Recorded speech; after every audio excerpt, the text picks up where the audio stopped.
What's up, guys? I'm the Nerdy Ginger, and welcome to part 2 of the 100 subscriber special. Where's Origin? I see you. What the bloody hell are you doing? And you're not the Nerdy Ginger, I am. Oh, he's got the glasses, so he's the official Nerdy Ginger for sure. Welcome to some Super Voxel Party stuff today. Origin and I are going to be going through. Here, have your head. Thank you. I now have my true identity. I now have a big head that matches my ego. Thank you very much, Spencer. Today we're going to be doing basically a ranking of all of the boards in Super Voxel Party. We're going to kind of be going back and forth between actually going into the boards themselves and doing a bit of a ranking system. So I'm going to switch over to this handy dandy spreadsheet that we got. Yay, exciting. So instead of just doing a straight up tier list, we're actually going to be ranking each boards based off of their mechanics and events, which will give them about out of 15 points.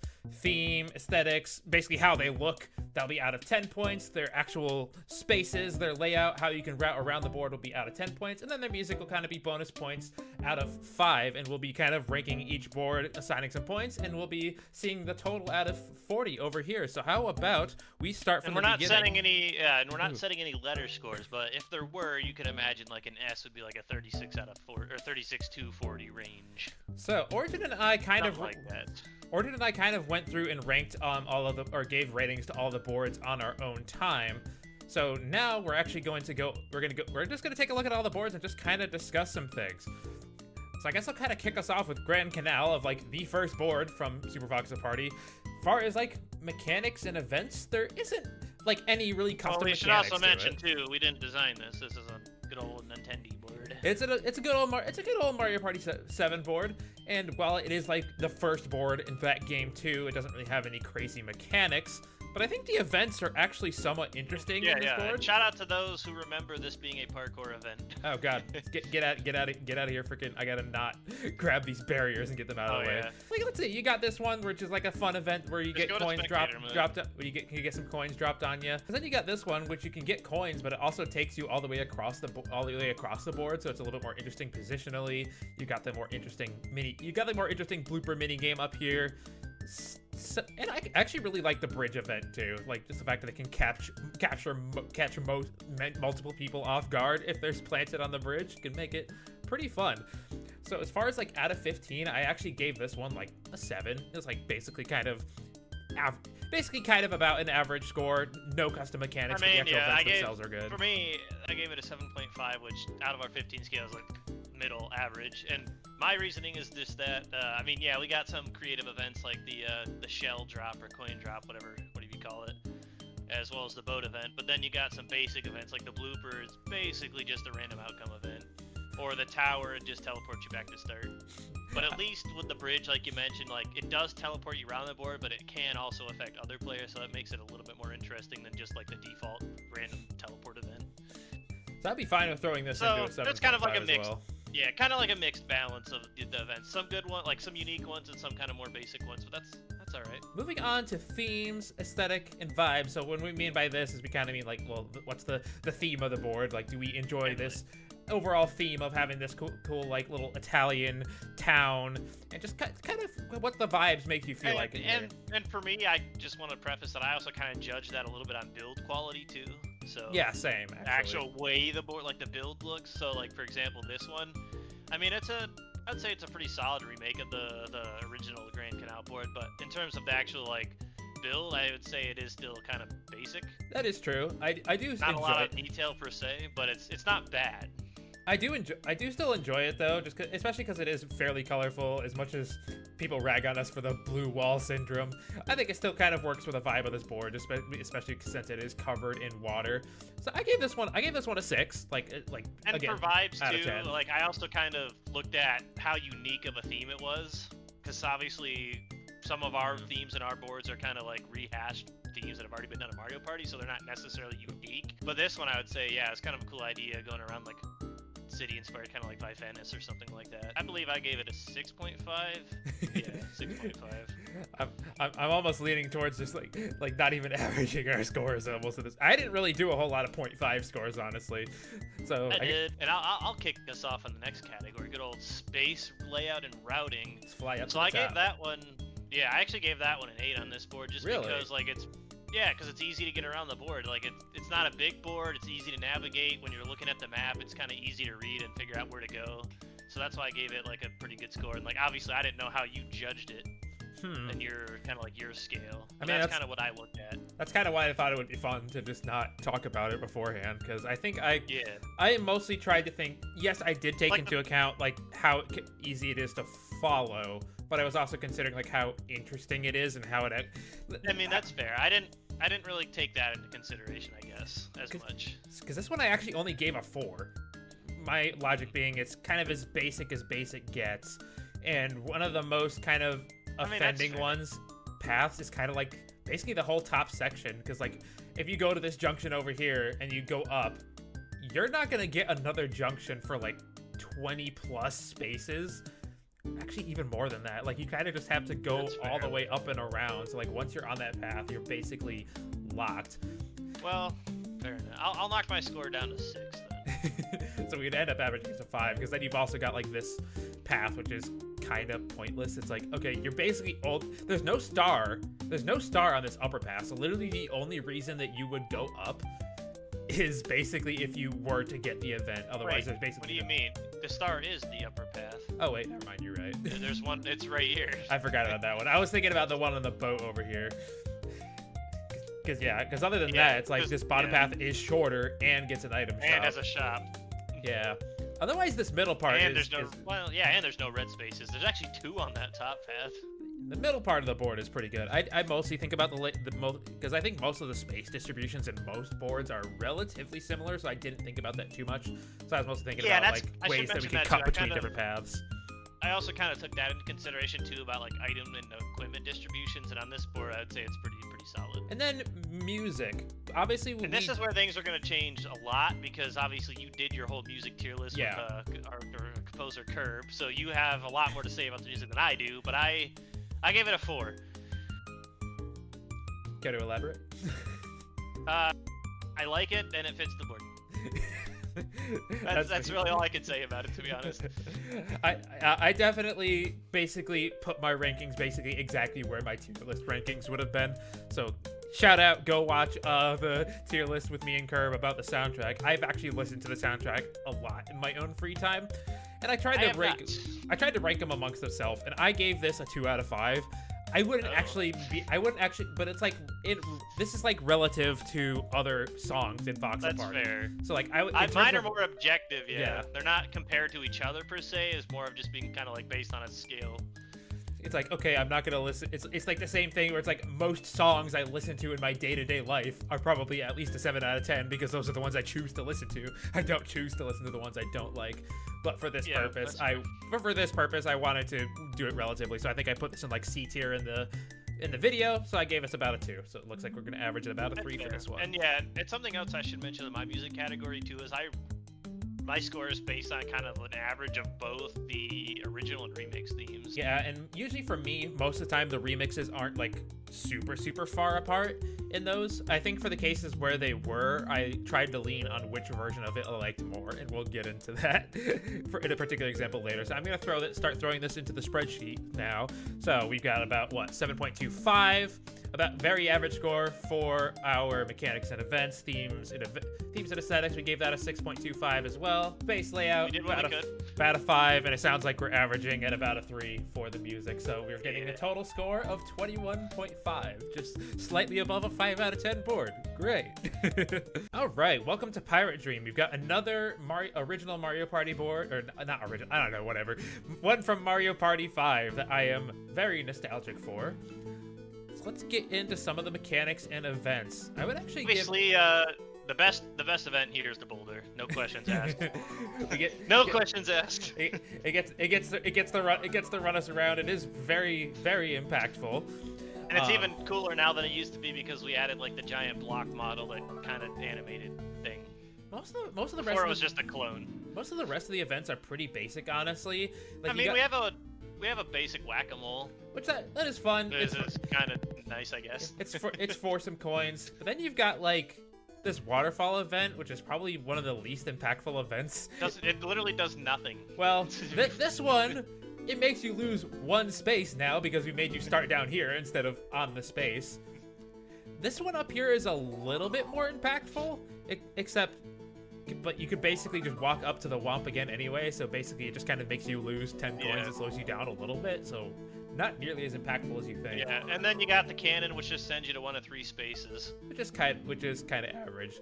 And as far as like other mechanics, the only other custom mechanic is going to be like the Thwomp and Womp, which is kind of like your basic roadblocks. Yep. I would say that this is lower than Grand Canal. For me, honestly, I gave it a 6 out of 15. Oh, I gave it higher because of the boulder. I gave it a 9. We'll see that, especially for like the custom, for like the mechanics, for the bigger gimmick boards. I'll drop it to an 8. I'll drop it to an 8 because I don't know. I just really like the boulder. The boulder on its own is pretty good. So the boulder for me inflated the score. I'm very much dinking it down for some of the other very, very basic events. This is hella impactful though. It does get triggered a lot and can absolutely screw you over since you have to pay to get onto this path as well. Yeah. Now in terms of the build, I mean, it's not great. In all honesty, it's literally just a single block for pretty much the entire build. I remember trying to make it look cooler when we first built it, but it also just didn't look great for how like vertical the board was, so we ended up just retexturing, I think, just default terracotta, a darker brown color. And like, it doesn't look bad, but it's also very, very plain with just large flat walls. I feel like the blue wall syndrome does hurt this one a little bit too, because in my headcanon, I'm not sure if it is entirely, like the original Mario Party 5 board, I definitely pictured that as being in like one big giant kind of dark cave, and it just doesn't really feel like that with a big open sky and whatnot.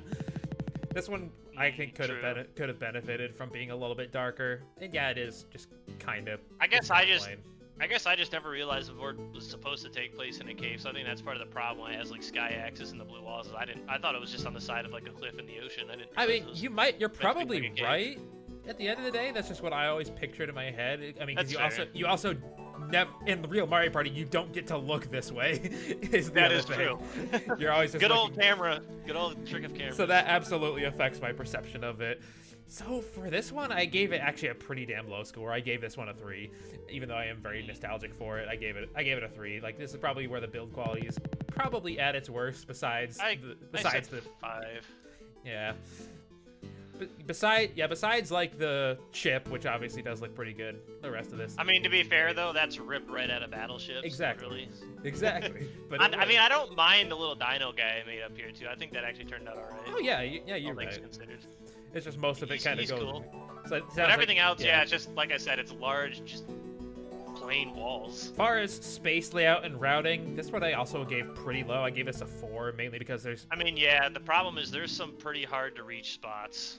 And there's just not a lot of opportunity to it is very much a circle. There's not a lot of opportunity to deviate from the main path, except like looking at the map. Basically, the Thwomp. Basically, the Thwomp is the best way to kind of cut through the middle of the board. And like, if you look at the map, it's like very squished together too. This is definitely just kind of a hard transition for us for sure. Yeah, I said 5.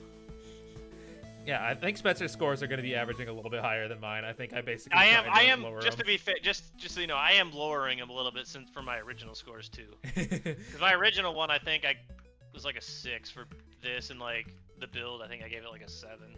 Just remember, we're still going to be averaging out our scores, so like don't necessarily capitulate to me. Yeah, but I told you yesterday that I was probably going to kind of change them as we went anyway. But then for music, it's pretty damn good. I mean, it's 5. I mean, we use this as the trailer music. Do I need to sing more? I gave it A tier in my video, so I gave it a 4. I think because basically the original theme was about an A tier. The remix theme on its own probably an S, but doesn't really fit F anymore. Like, it kind of gets a little bit crazy, but I still like it, so I would still kind of give it A tier. Fair enough. So that's kind of where we would get to about a 4.5 rating. So what? Yeah, 4.5 for that. Mechanics and events, I think I said it was like a 6 or something like that. Or 7. I think you said 7 something. So well, my initial score was 9.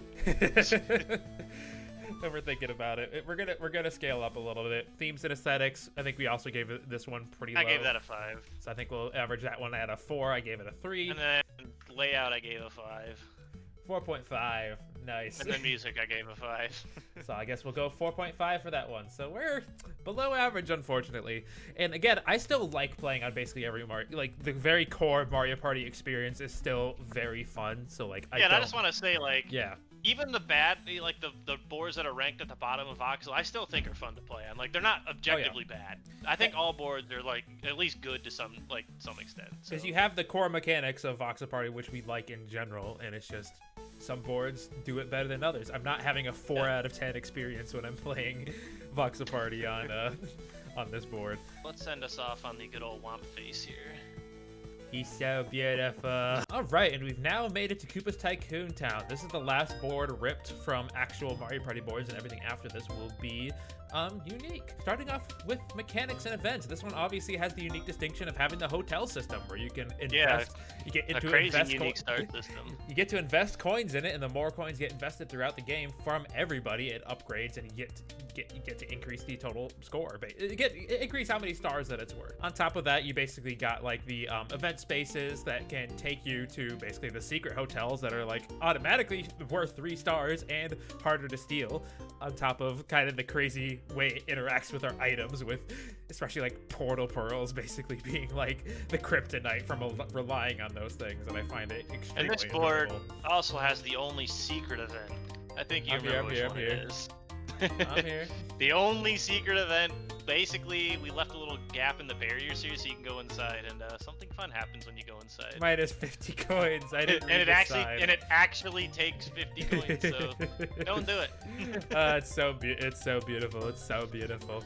I felt like I had to keep that as like a funny little kind of hidden thing. Also, some other actual interesting events with this would be stuff like the bandit that can like take coins from a hotel while interacting with it in a cool way, so it's not like it never changes the rankings in the hotel. It just gives you cash, but can potentially decrease the actual stars of the hotel, and that makes it kind of interesting.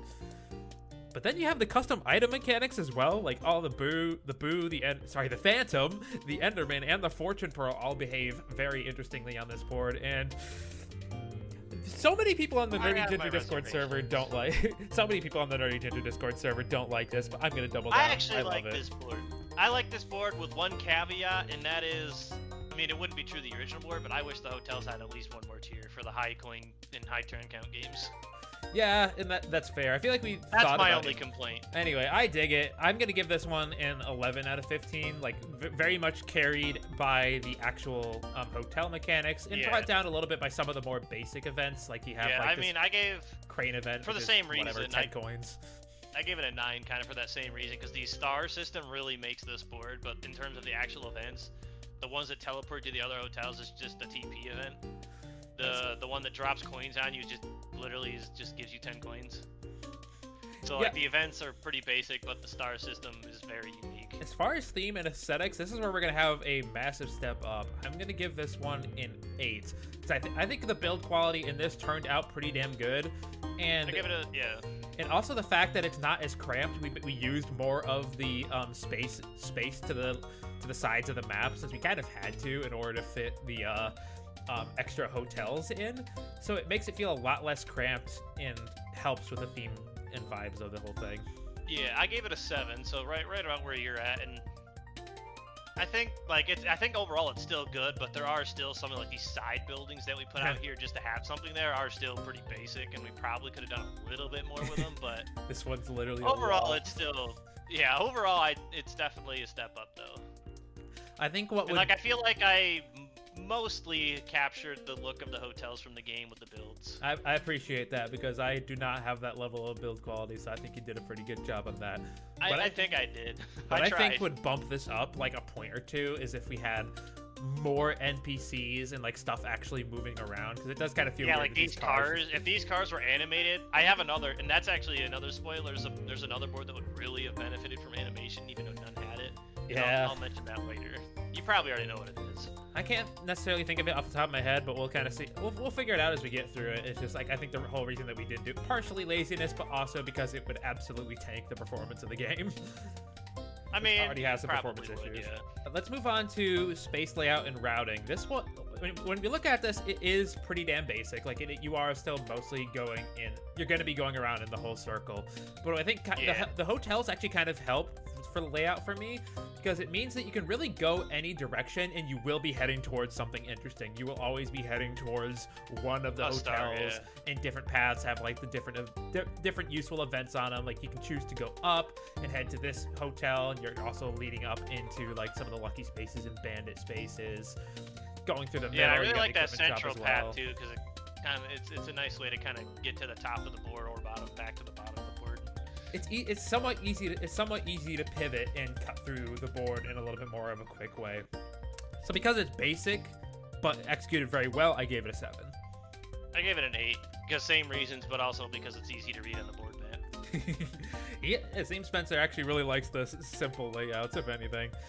I do. I mean, obviously, there's some layouts that are not good. We'll get into that for sure. And then music, for me, I give it a 4. I like the theme. I gave it a 5. Especially when you speed it up using the board editor, because it sounds like you have like the superstar power up. Yeah, I don't. I like about that. So I gave that one a 5 out of 5. It's an S tier for me, so we're gonna average it out. Gave KTT a 9 for boards and mechanics. 9. You gave that a 9. Yeah, boards and mechanics is a 9. So let's give that. Theme is a 7. Or 7.5. Build is an 8. Or no, that was the theme. The layout is an 8. Yep, 7.5 from my score, and we're also getting 5.5. So we have our best board so far at 29.5 points as well. Nice. Yeah, so at the time of recording this, the Spectre system was literally just added like a couple days ago. Why don't you go demonstrate it in that case? Yeah. So let's go demonstrate this new effect. So I always felt this board ever since I made it, like, well, I guess probably around 6 years ago now, because one of the first voxel boards we ever made outside of Grand Canal. I always felt like I could have done more to like tie it into like the spooky theme, and like 4 days ago I had this idea to add these specters that kind of randomly spawn around and do just all sorts of things. But yeah, so I added like these different specters that it can appear, and like in this case this is an evil one because its name is red. So the poltergeist makes me lose a coin for every space I have left. So it could be pretty devastating if you just use the movement item and you're near spectre and you get that, you'll lose a ton of money potentially. Oh god, and you've also got the specter detector, which is in your inventory. Where's that Yeah, at? so that's just this beacon here right next to your star, and it charges up 2% per space traveled, so you have to walk 50 spaces total for it to charge up, and you can use it to reveal the identity of a specter. Specifically so let me the charge one it that's up for you. And as far as the like one that's closest to you. This isn't based off of spaces. This or like the actual path that you could get to it. It'd literally be like No, it's literally the closest one to you, whatever that is. Like distance wise. And you can use Doesn't that matter how you can get to it. You can use that any time during your turn though. So ideally including would use before it rolling right the before dice. you're about to get onto a path for it. Like for this one in the kitchen here, I'll go ahead and use it, and it says it's neutral, and it adds like some little white particles to it to kind of let us know that it's been identified neutral. This is the spirit, and if I'm not mistaken, that's one of the two neutral ones that just does nothing.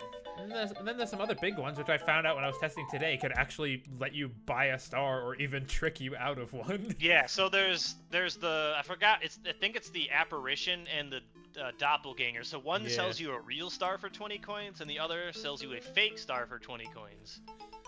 A spirit. And they don't spawn very often. It's like a 1 in 50 chance, but I'm going to increase it to like a 1 in 20 chance. But occasionally you might see something called a powerful spirit, and those have really strong effects. So there's only currently 2. One of them is Origin MC's ghost, aka me. And basically I'll give you 2 stars, but I also take all of your coins. And then there's the NerdyGinger's ghost, and he'll add 50 coins to the wishing well. Damn. So they're both positive. Like this Banshee. one here, the Banshee, it steals one of my items, and then it goes away. Doesn't tell you which one. Interesting, No, it doesn't. interesting. It's a brand new mechanic that kind of adds a little bit more life to this board. Got him. The problem is I haven't really gotten a chance to experience it actually. So like, I'm gonna try to bump it up a little bit, but I will kind of talk about what my original rating was as far as mechanics and events. Originally, I only gave this a 5 out of 15 actually, because the events are pretty damn basic. The events are basic. You got the bank, which is all right. You got the pumpkins, which are all over the place and give you +3. I mean, you got food events in here. I guess the coolest one is probably like the maze attic, since it's like a big old mini game where you get to do an actual maze.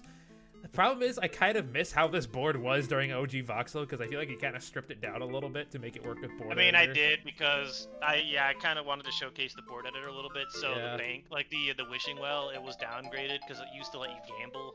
Yeah, But I that just was kind of fun. It was fun, but I didn't know a way to really make it better because I felt like that could have been improved. So I ended up just kind of getting rid of it for this passable bank event.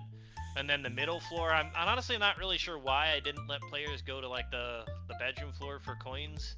I thought about actually adding that as like a spirit effect, allowing you to go up there, but I just didn't. You could always add it back just so we have the thing again. Yeah, I mean we could. It shouldn't be hard, but yeah. So as of right now, What- that basically throws it up to a that was a 5 out of 15 for me.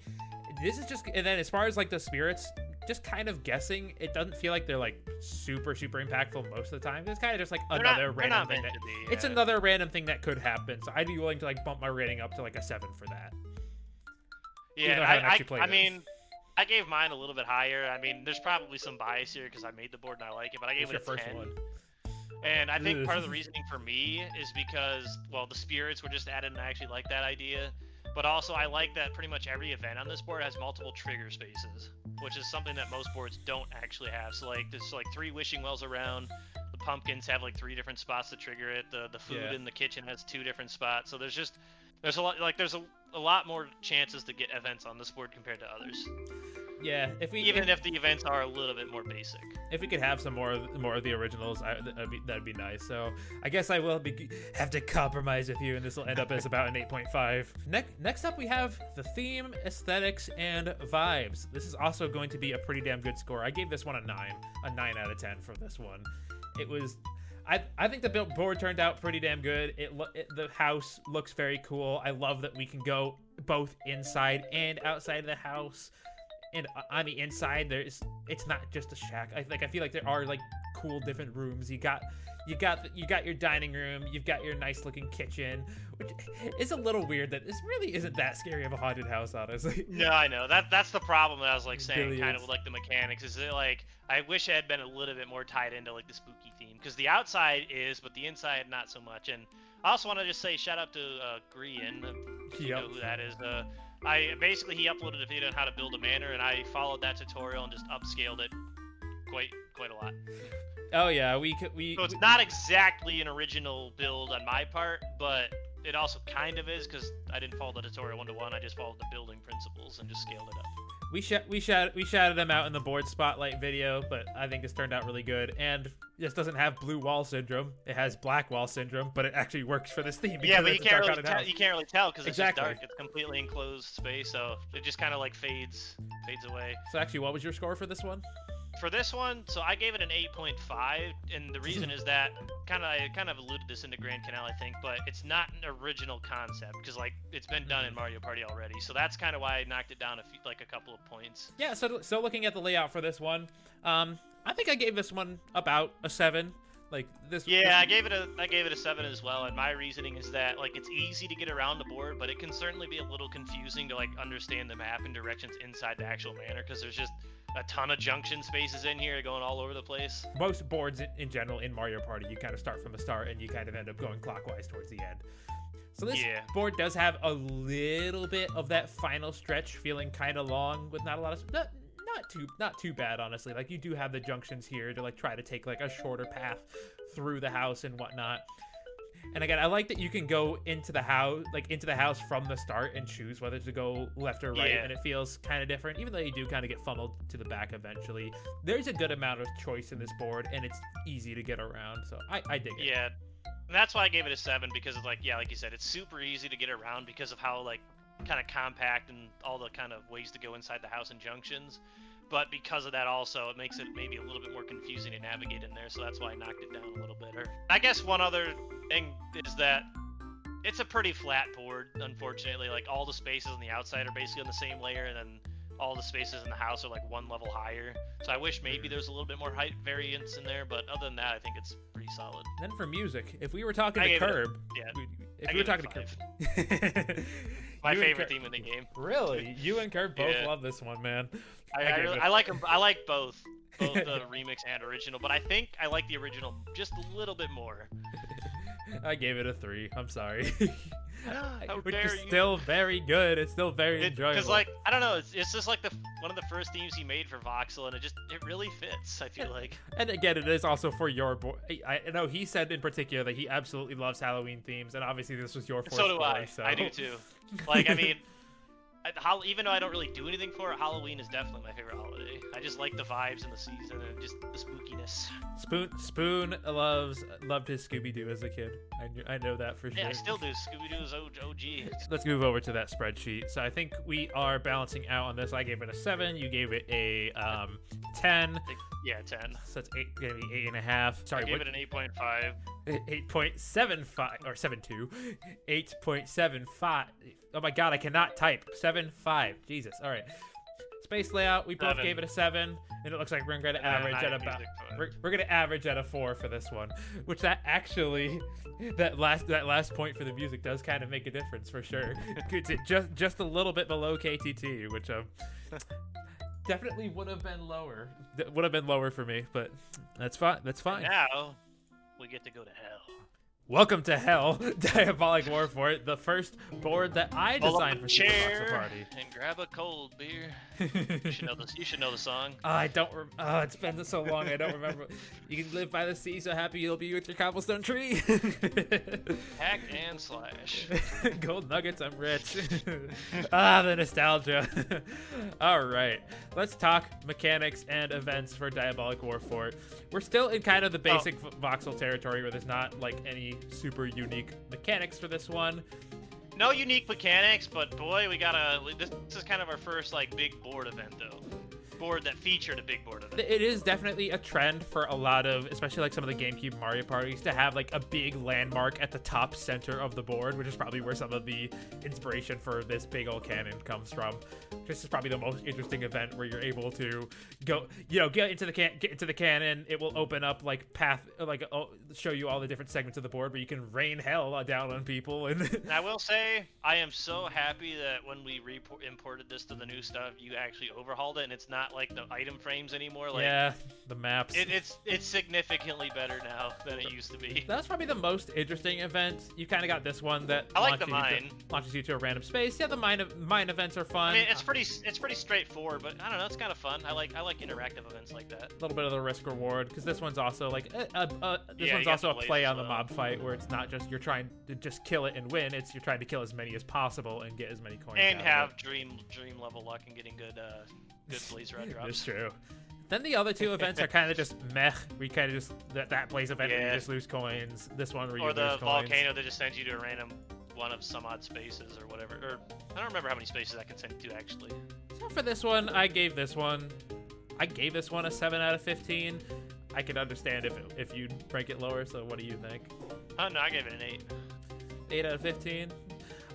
I feel like I enjoy the events from Grand Canal a little bit more. I think that there is really. I think there's more variety. I think there's more variety in some of the Grand Canal ones. Really, because I feel like there's almost more here. Because you have a mining event, you have a PvP event, and you have the big cannon that makes you lose coins. Yeah, you still have the one that sends you to a random space. But then yeah, I mean you got the blaze and the lava lake, which just make you lose coins. Which are basically the same. You could probably say that they're about the same tier.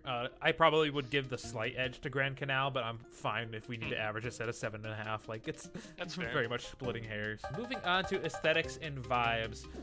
So, yeah, I'm pretty sure. Yeah, you built this one, but I think the aesthetics are great. My biggest complaint though is I wish we had utilized the different nether biomes a little bit more. They almost feel like an afterthought. They're just kind of there just to be there. Like, as you can see, like, this Nylium Forest or, like, the Basalt Deltas, those are just kind of in the corner because we just wanted to include them.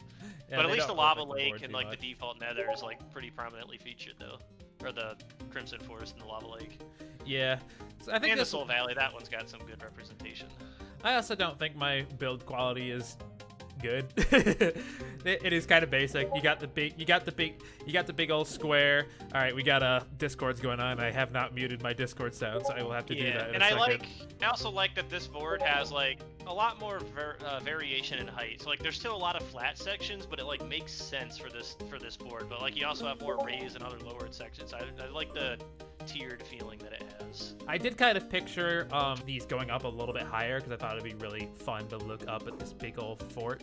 I think it still looks okay, but also you can only really make it so tall and have you still actually be able to get up it without having to resort to ladders that are really slow. So that's kind of the my only other complaint with the build on this board is that I kind of wish we had like basically gone into nether and structure blocks and walls in here with a lot of like that nether kind of terrain.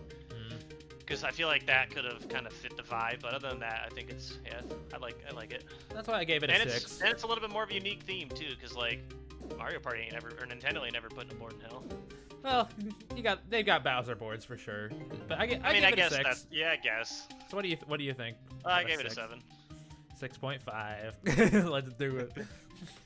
I appreciate you. I do like that I blew up part of this though. Yeah, I know. I think like it had storytelling because you have the cannon up there and like you got a little bit of an exploded part of the floor, like environmental storytelling. Space layout and routing. I enjoy the layout of this. It is a very big board. I think it is over 100. One of the biggest boards. Over 100 spaces, but I think because my a lot of my philosophy for designing the boards is I do like these boards that have multiple paths and ways to cut across the board and not just go straight through the main circle.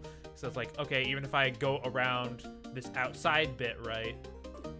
I guess if you do go on the outside, you are probably the most funneled in, but then once you get to this top right corner, you can kind of just start looping around back. You can either just kind of loop around back this way, or even cut all the way across down to the bottom left with this big old bridge in the middle. Like, I think you do get a lot of options of different ways to progress. Like, the shortest way to get around the entire board is like you can basically stick to the whole right, like, fifth of the board and just kind of cut around there fairly quickly. Yeah, and that's again, it's kind of spoiler, but I kind of use that same principle in a later board we'll see where it ended up being way more spaces than I wanted it to, but because of how many paths you can take, it just makes it easy to get around and just offers variety. So it's a big board space count-wise, but like it might not necessarily feel like it because you can get around pretty quickly. I still wouldn't say getting around is super quick in this board because it is straight up big. So that's why I would give it a 7. Yeah. As opposed to like an 8 or 9. Funny enough you say that, I gave it an 8. This is gonna be our C ranked board for sure, basically. Cause yeah, like, and that's it's honestly basically what we already said too, is that it's a pretty big board, but like because of the shortcuts and whatnot and the junctions, it allows you to get around it in a lot of different ways. You're not just stuck to one path that everybody else is gonna ultimately also have to go down. There's a decent amount of like 7 or 8 space individual paths though, so that's another reason why I could feel a little bit big without movement items. And it's fairly easy to like read the map. Yeah, it's not like terrible at all. Because your space layout, when you look at the map, it's honestly pretty geometric. Like lots of kind of like straight lines or like rectangles or squares. Other than the lava lake, where you kind of only have like your little bit of curved section there. How about the music though? This one I gave a 3. I think I put it in B tier in my video. I've been up and down on whether I think the song fits the board or not. It doesn't not fit it, but I could have heard a song that fits it a little bit better, so I'd probably give it a 3. I mean, sticking with the theme of half points, I gave it a 4. But my reasoning is like, yeah, I mean, I think it fits the board fine, but I don't like the remix as much for this one. I think the original's better. Yeah, the remix definitely is a little bit more high pitched and then goes on a pretty big tangent. So like, yeah. I think the original one though, I think is pretty good. That one I gave a C. So this is kind of where, if we were doing the remix, I would have given it a 2, but based on the original, I would give it a 3. So I think that's kind of what I did with my music, is I leaned towards which version of the song I liked more and gave it a rating based off of that. I think this generally. Yeah, I kind of gave each an individual score and sort of and kind of averaged them into one. Yeah. So we got about a 3.5 for music. Then for mechanics, what'd you give for mechanics again? You gave it. Gave her an 8. Gave her an 8, so we're going 7.5. And then I gave her, this one's 0.5s on all of them, I think, because I did 8, 7, 8, 4. 8, 7, 8 for space layout, 7.5. 25 exactly. Nice. This is gonna be a very middle of the road board for sure, and you know what? I'm fine with that. I'm fine for some relatively basic Mario Party with a little bit of interesting stuff thrown in. There's nothing wrong with that though, because like some of our later boards are arguably maybe a little too complicated, so it's always good to have like a breather. Welcome to Old Complex, the prison board. it's Designed by good old John Glacius. It's supposed to be a prison, kind of in the end, or at least being taken over by the end. Well, not necessarily like some weird end dimension thing. As far as mechanics, there's nothing too crazy with this one, but I do think all of the events are pretty darn fun actually and unique. And it has that halfway event. But we'll talk about that in a second. I think we should probably trigger it actually and show it off in this case. Yeah, I guess we'll do it when we talk about it. Yeah. We've got Salty Boy here that can basically frisk you for items and basically give you a nice big shortcut through this big initial section and take you right into the prison. And on the way out, he gives you something super cool. So I think that's just kind of a cool. Has some funny dialogue to go with it. Some cool dual events to get some big space changes on here. Probably I feel like you get more screwed than anything by coming out, but then you've got the tentacles. You got this one that kind of gives you like an interesting choice between getting a powerful item and losing a turn, basically. And then the alternative is being thrown around in a circle where you basically get like those 8 those 8 spots that you can rotate, and it is relatively timeable, so you can go to like 8 very different corners of the board. And that's what I like about that event too, is that it's not just like we're just gonna TP you there. You can actually get to influence how it TPs you and where it's gonna send you. The gym one is fairly basic, but it gives you like 3 different choices plus a little Simon Says minigame where you get to loot something out of this guy's prison pocket. But nothing compares to good old Chugs. That by far is the best event. My favorite event anyway. Maybe it's not the best event, but it's my favorite event. It's interesting where it's like the more you beat it up, as long as you don't, the more you beat it up, the better. The fewer coins that you end up losing. You will lose coins no matter what. You will lose something no matter what. It's one of the few just pure negative events that we have. We don't really have a lot of those on the boards. Like, I mean, yours had a couple. Diabolic Warfort, but I really like it because you basically want to try and get them to as low health as possible without killing them, because otherwise if you do, you get an unlucky space and it could be worse. Although that does that does double trigger, so you get to trigger an event space and a unlucky space, so that does count towards bonus. There's benefits to it, to be fair. You're right. Benefits. And then we've got the only other board with a halfway event, the joys of having minigame options. And we have this prisoners. And if you want to know what that says, read the board spotlight. I actually can't remember. It actually does. I can't either, but it does say something funny. This doesn't really change a whole lot, other than basically adding 5 more event spaces on the board. Where you got this. And these are some of my favorite. Teleports you to any random space while also triggering the effect of that space. Yeah, so like Chugs is this'll. Oh, why is he on here? I think they wanted to play a game. Kick Austin. Wait, we recording. Bye. But yeah, like, I love these eye events because, like you said, it can teleport you to virtually any non-event space on the board and it triggers it. And I just want to say, in one of our previous voxel tournaments, I was in contention for winning, but I landed on the eye event here, got teleported to an unlucky space, and then lost a star, which is like a 1 in 1,000 chance, and I lost the tournament because of that. And I will forever love the eye events because of that. It's so beautiful. It's so beautiful. Just due to the unpredictability of them, it's fun. For this one, I think this is where I'm gonna give this one an 8. So it's slightly above average. No, the mechanics aren't. It doesn't have like super crazy custom mechanics, but I like all of the events. They're all interesting. Yeah, I gave it a 9. Fair enough. I'm fine with an 8.5. Some more 0.5s. How about themes and aesthetics? For this one, I'll just go with the score right away. I gave it a 7. It's okay. I mean, there's not really much you could do with a prison, to be fair. So I just gave it an average 7. It's not good, but not bad. Just kind of there. I gave it a 5. Honestly, I think it could have been better, just because so much of this is. I mean, I think there could have been more to it. Yeah. On the inside, it's just gray and flat, and that's what really hurts it for me. I like the buildings. Now that I think about it, these end things just kind of also seem out of place. They just show up and are there. Most of it's just gray and flat. I like that we can go inside of the prison a little bit, but we don't, or like the actual like cell spots. Yeah. Everything else, I think we could have done a lot more for this. I think you've swayed me to knock it down to a 6. I think that one will end up as like, about a 5.5. It's just kind of average. Like, it's not good, but it's not bad. Or I shouldn't say not good. It's not stellar. It's just kind of in the middle of the road. Space layout and routing. This one, on the inside at least, there's definitely like decent ways to cut through, and it feels a little bit more unique in its actual space layout. I like how you can kind of go up straight to the middle of the board and then start cutting straight down through the middle, and I feel like that's kind of a unique spot. what definitely brings it down is this outside part that once you go down from here, it's That's just a very long linear path. Granted, there are interesting spaces on it at least, so like you will get your equipment shop, chance time, more equipment and items. Maybe the event that sends you in, but you lose your items. I don't know how to if I rake this part good or not. The fact that you can loop this item shop basically for items. That's Oh I yeah, guess and you we count that as a we mechanic. forgot to mention that. Yeah, this is a special item shop that only sells PvP items. Well, That here was I'll weird. demonstrate it. Prison So like pocket. Poisoned Apple, Phantom, Switch Pro, Lightning Rod, Dueling Axe, and Ally Thief. So all these items interact with other players to some degree, and yeah, it's loopable. But there's only one star that spawns on this path, so if you're gonna loop it, you're not really gonna be getting stars per se. Yep. One more So it dink has- on this it has a layout. trade-off. One more dink on this layout. What the fuck is this junction? Oh yeah, This it's little kind of one- weird. In the like the dining areas or the eating. Like area, I get whatever you I call get it. that you can pick this way to go out, but it's just kind of weird that you can be like, I'm gonna pick this way to go out, and never mind. It's a Yeah. little bit weird. So for this one, for the layout, I gave this one a 5. I gave it a 7. A lot of the layouts are gonna be a 7. It seems like. Yeah, or at they're least gonna around there. I mean, like I said, my scale wasn't necessarily rating boards against each other, as more as kind of rating them objectively all on the same scale. So yeah, most of them are gonna be around 7s, but I think there's some that are higher, some that are lower.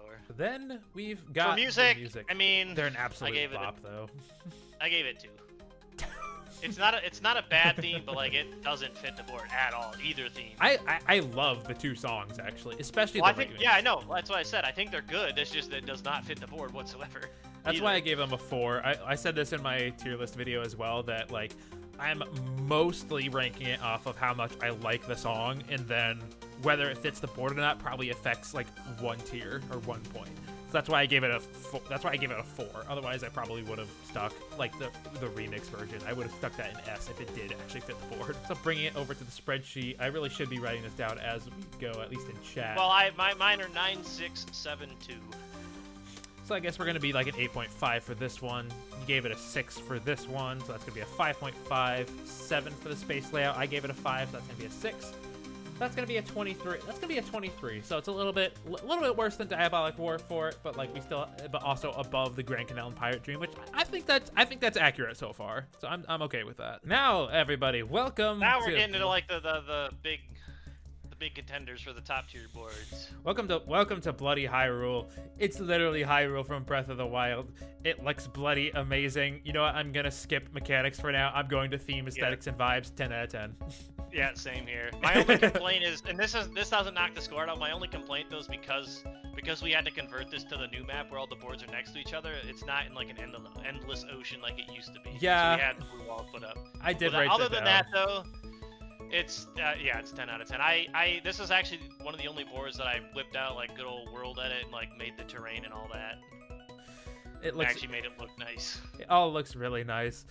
I guess I can't even really dink it is that it does kind of feel a little bit weird going from the absolute expansiveness of a literal full adventure game to kind of a shrunk down version in a Mario Party board, but it still makes it look pretty damn good. Yeah. All the areas look pretty damn good and cohesive, so I dig it. Albeit, I think I could have added a little bit more like height variation with most of the spaces, because like the only spots that really have it are the castle, the Zora area, and the Goron area, but the desert and the snowy area are completely flat. So I guess I could have maybe done something with that, but I feel like when you're actually playing it, you don't really notice it as much because of how good the build is. It just kind of thinking about it. Also, with real Mario Party, the Mario characters can just jump super high, so they can take advantage of more of the aesthetics. While with Minecraft, you can only jump up 1 block, so like. Yep. So you got to use ladders or teleports or other means. So that's probably why a lot of these boards end up flat. It just kind of makes it work out a little bit better. Now I'll get to some of the mechanics and stuff. So yeah, going back to the mechanics. This kind of actually goes hand in hand with the space layout, honestly, because the main mechanic of this board is going to be these shrines. Am I going to end the turn accidentally?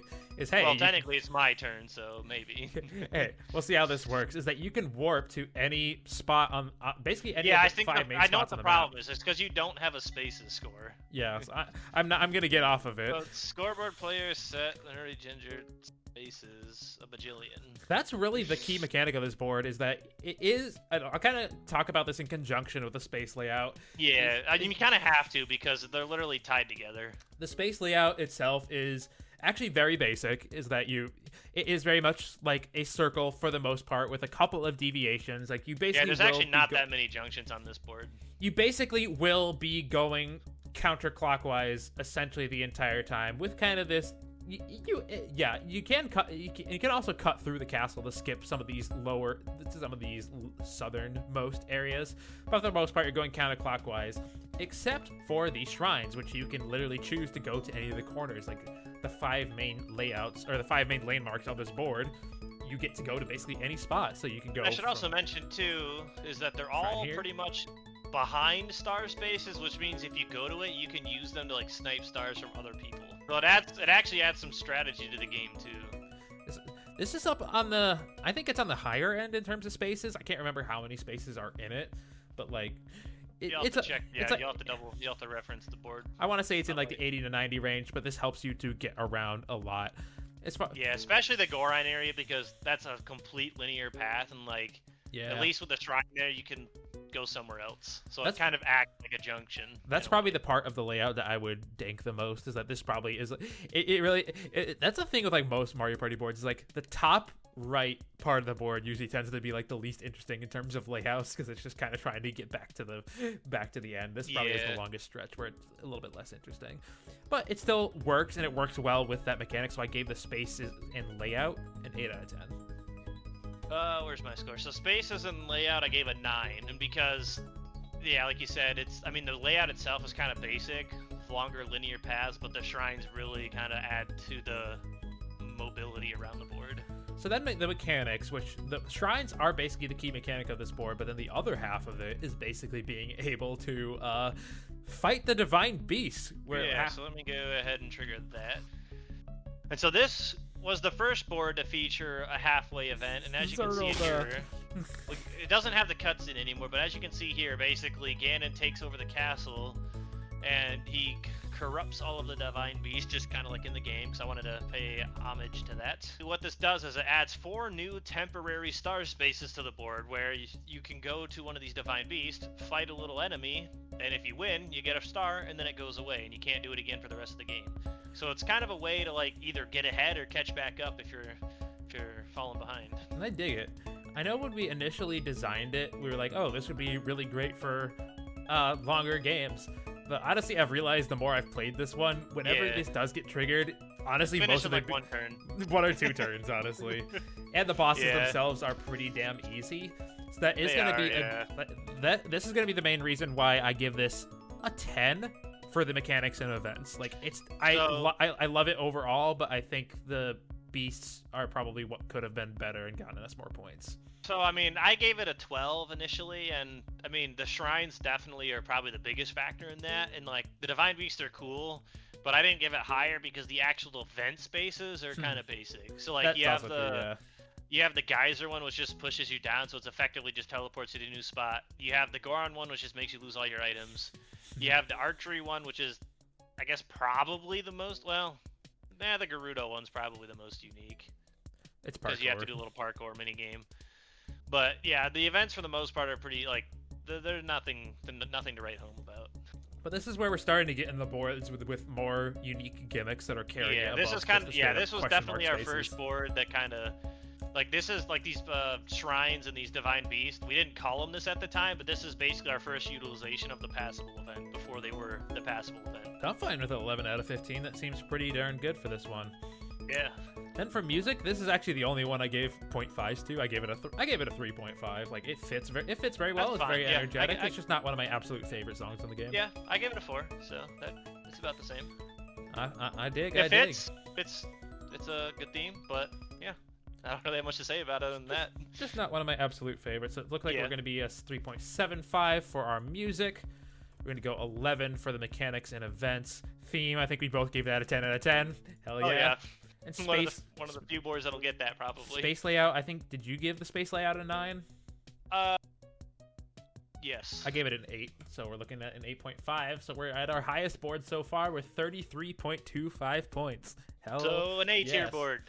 It's good shit. It's good shit. Welcome to the beautiful, luscious, mystic caverns. This board is fucking beautiful. It is so. And I want to mention too, I actually built this all by hand. I did not use World Edit for this, so yeah. You put in the work. I should have used World Edit to save time, but whatever. It worked out anyway, so. There's actually fewer like separate cave systems in here than I remember. Actually, it's basically just yeah. You really only got the luscious cave and then the lava cave, and that's it. But everything else is kind of just all right there in the. But I like that. I like that you can kind of see everything. Also, this upper part, though, which I forget about sometimes. So this is also kind of a unique little cave system when you get to jump, when you get to get hit by the goat, and you get to jump up here to this little snowy area, and then drop all the way down completely safely into the bottom center of the board. And because it literally has all natural walls, we do not have blue wall syndrome in here. Well, technically, yes. If you go to the very start of the board, there actually is. True that. But because you're literally never out here, you're never going to really notice it. Except literally when you come up from the bottom of the board, that's basically it. Yeah. So this one, I did give a 10 out of 10 for aesthetics and vibes. Looks great. Let's see here. I gave it a 9. Damn, you're being harsh on yourself, bro. It deserves it. Well, the reasoning is that, as you can see, like this whole middle section, it's all kind of open. But in my initial kind of idea for the board is that there would have been more verticality to this. That's kind of my big complaint, is that I wish this was a lot like deeper than it actually was. I mean, compared to every other board in Voxel Party, it's by far the most. Most what, vertical? Yeah, no, I it's would not. say. There's one that's more vertical than this. Oh yeah, and it looks. Oh yeah, Pirate Dream, and it looks bad. So. No. Sky Roll. Oh yeah, right. Which also is bad, but we're getting ahead of ourselves. I think you did very well. I think this board looks fantastic, Spencer. I'm giving you that 10 out of 10. If you want to keep this at a 9.5 Fine, total, I'll give it a 10 out of 10. I'm giving it to you, bro. You deserve it. And as you can tell, like by some of the trends of our maps, is that the Nether, or the Diabolic War Fort, was based around the Nether update 1.16.5. This was based around both Caves and Cliffs updates. So what was that? 1.18 and 19, I think, and 20. And then we have Cherry Grove that we'll see later, and that's based on the 120. Then talking about the mechanics and events, this one has a lot to it, a lot to discuss. Oh yeah, actually. This was by far the most complicated, complex explored when it was first added. Now, not as much, because, but it's still up there, and it's also the first use of the good old stock star here. Which hey, you can buy as many stars as you can afford, which for me is 1, and it permanently reduces. It's only a the 10 coin cost too. This is our also first linear board, and this will kind of skip ahead to like the space layout a little bit, and that I tried to make it feel non-linear while also still being a linear board. So there's a ton of variety in the different paths you can go, and they're all different lengths, and each kind of path has like different things you can find on it to like sway your decision. I'm like, do you want to go the shortest path that has almost nothing on it to get the stars quicker, or do you want to take the longer path that might have some shops and lucky spaces and other things on it? So there's a lot of variety here. Especially because you can, it plays well with the mechanic, because the whole point is that you can buy as many stars as you can afford, so you might want to take more time so you can get more coins to buy more stars. Yeah. Or if the star is cheap, you might want to get down there as quick as possible, so you're going to take the shortest route, which might not have as many items or other things on it to kind of offset it a little bit. At the same time, in order to go to that shortest path, oh god, here we go. In order to go to that shortest path, you're probably going to have to make use of one of the other custom mechanics. This is probably our first instance of like custom item. Hey, you got the special one too. There you go. Now you can buy some. No trusty shovel for me. So I can dig through these paths, so I can go through an alternate path. And these temporarily stay open for what, 3 turns, I believe, or 5? Yeah, 3 turns. So every 3 turns or every 5 turns, I honestly can't even remember. The gravel respawns, and each junction, one path will always be blocked by gravel unless you use a shovel to clear it temporarily. So that'll be another one of the things that basically prevents you from going the same path every time, is that you might literally not be able to. Like, you might actually be blocked. I don't think this initial left or right path. No, this one is the only. I think this is the only junction in the entire board that does not get blocked, because I wanted players to have a left or right choice right off the bat that they didn't have to worry about using a shovel for. So for that one, I think I also gave the space and layout, because Every path has something unique and a different purpose. I gave the layout a 10 out of 10 as well. Yeah, I think this is the only board that I gave a space layout of 10 on. And I will also be very quick. The music, absolute bop. Both the remix slaps. Yeah, it slaps. Honestly, I would no. I'll correct you. The original bops. The second one, the remix slaps. Quite literally, it's because it's actually got way more bass on it. That's fair, yeah. So the music also gets a 5 out of 5 for me. Yeah. Now to finish off the mechanics, as you saw when he used the shovel there a little bit ago, he got something called a relic. So that's kind of like the other main gimmick of this board is that there's many events around the board, and this is also where we kind of utilize the first instant, or like actually call them passable events here, where basically it's just an event that triggers when you pass instead of landing on it. And so we have like this geode guesser event here, which gives you 3 choices, and if you get the correct one, you get a free relic. You got my personal favorite over here on the other side is the excavation station. And so this one gives you a pickaxe or a shovel or whatever, and you can mine like 8 blocks with it, and your goal is to get lucky and find the gold block. If you do, you get a relic. And then we have one final one over here, the Underminer. And basically, you can sacrifice 2 of your stars to make someone lose all of their coins, and you get half of them. So, and like, most people are like, why would you ever do that? Well, because of how the star system works on this board, where you can buy multiple at a time, star counts are just gonna be higher on this board. Unless you get the 40 coin star cost, then maybe not. The thing is, but that's definitely something useful for like super items mode or like high coin counts, because like you can really screw somebody over by taking all their money, like and actually getting it too. It's basically when you have a big lead and you're trying to prevent somebody else from buying a bunch of stars to overtake you, that's when it could be worth it. Yeah, and I guess I actually forgot one thing, and that's the very last passable event on here is the Relic Shrine, and this is where you actually use relics. So yeah, you actually got one, so you can demonstrate it. So as you can see there, when you place relics on it, depending on how many you place / how many are remaining, you'll actually be rewarded for doing so. So in this case, the first one you place gives you 25 coins for placing it. So it's a pretty big incentive, especially because you're right in front of the star and can probably buy 1 or 2 stars, maybe 2 or 3 stars of that, depending on the star cost. True that. And what happens is if you get all 5 relics on here, it'll trigger a board-wide event, which we should probably trigger. Yeah, relics 5. Yep. There we go. Bong bing.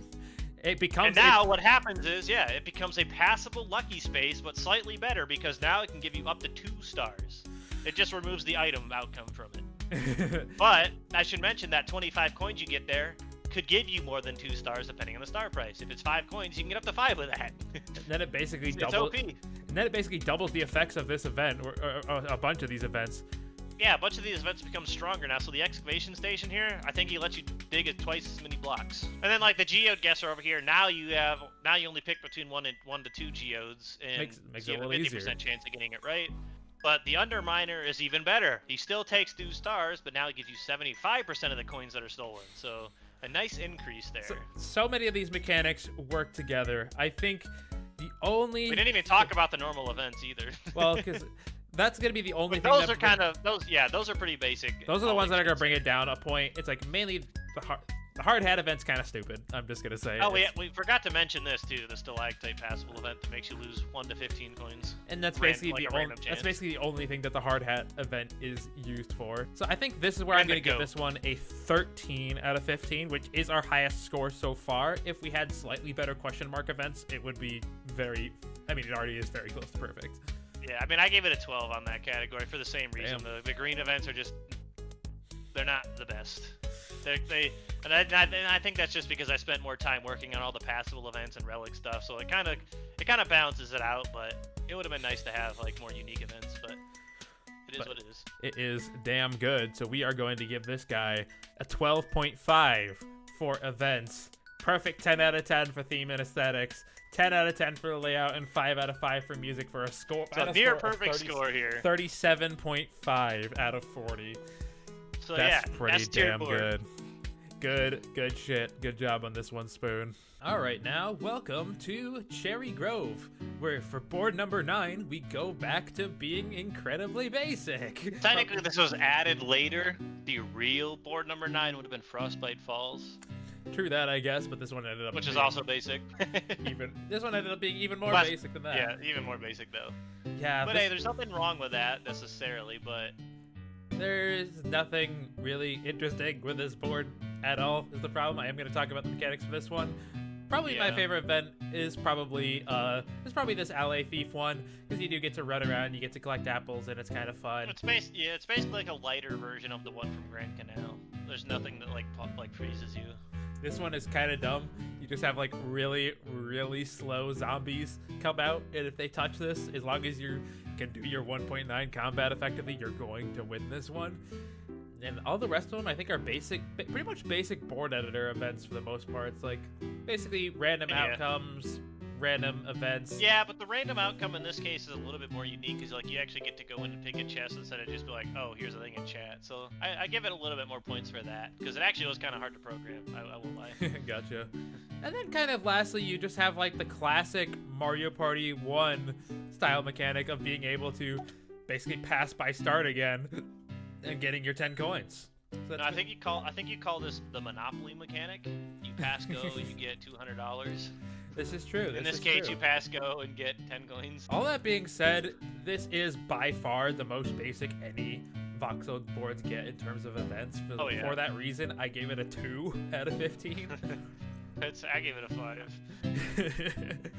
Yeah, But that's because like I already explained my scale. It's all different than yours, so. it's like it has events and is okay. You don't actively dislike them. Yeah. That's fair, But I guess. I can say that with any board. I don't think there's any board where I just actively say I hate this. Well, maybe there's one board. Again, because we went. And I can say I hate it because it's my board. I could be critical of We're it. getting some big old hints, so that I think that will We got to build up hype. That averages out at something. like what, a 3.5 for this board. Yeah, you know what? something like that. Fine. Theme, aesthetics, and vibes. This one's alright. Like the build quality on this is good. But then kind of getting into probably what your main thing is going to be is like, is this a unique theme?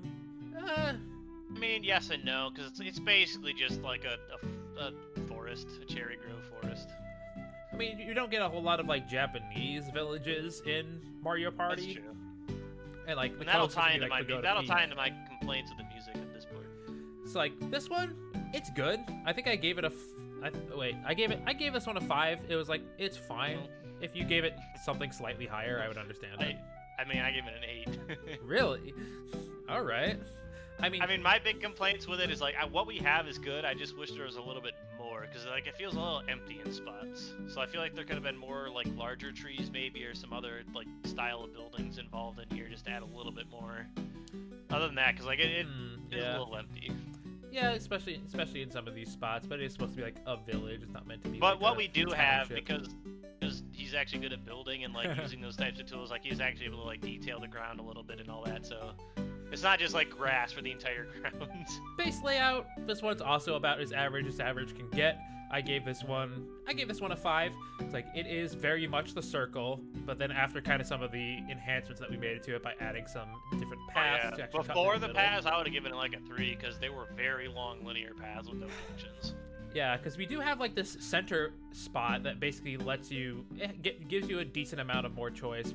Actually, I guess basically 3 choices essentially. I think if you go into spectator mode, the original board map Oh, it might is. actually be under the board. So I like know. we could actually like show us a little sneak peek of that. So, like like as you here. can see here, like look at this path on the left. It's like 20 spaces right off the board that every player has to go through no matter what. So like it's a very boring start to the board. And there's basically only the one path to get into this.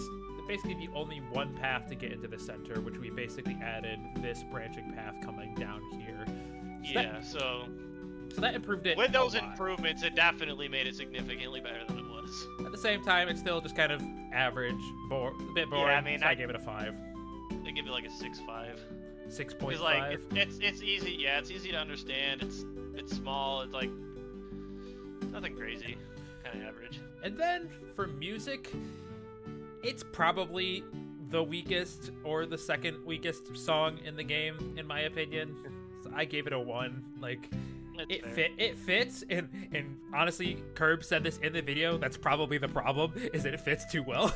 Is that it is like a very slow thing that fits like a Japanese town. the remix is better in that it actually has like that flute melody on top of it, but then like the original is basically just boop boop boop boop boop boop. I mean, yeah. I gave it a 3, and my reasoning is, like you said, it fits, but when I was thinking of like a track for this board, I was kind of hoping there'd be a little bit more of like Japanese instrumental or instruments kind of involved in the track to have more of that sound, and so that's kind of where I'm giving it negative points, because I don't know, I think it would have been cool to kind of have more of that sound to it. I don't know what would be used for that for the original Minecraft sound font though. Well, the original Minecraft sound, there's nothing you can do with that, but because he started using other instruments and stuff for the remixes, there could have definitely been something with it for the remixes. But yeah, the original one, I don't know that's much you could have done other than just using like the flute. And I think maybe if we had like a slightly more upbeat version, like a little bit more in line with maybe a Pallet Town, maybe, as opposed to Twin Leaf Town or something, giving like some yeah, it actually does really have like that Pokemon, old like 2D Pokemon town vibe to it. So this is probably going to end up being our lowest rank, because I gave this one a 2. I gave this one a 2. What, you gave this a 5? So 5, 8, 6.53.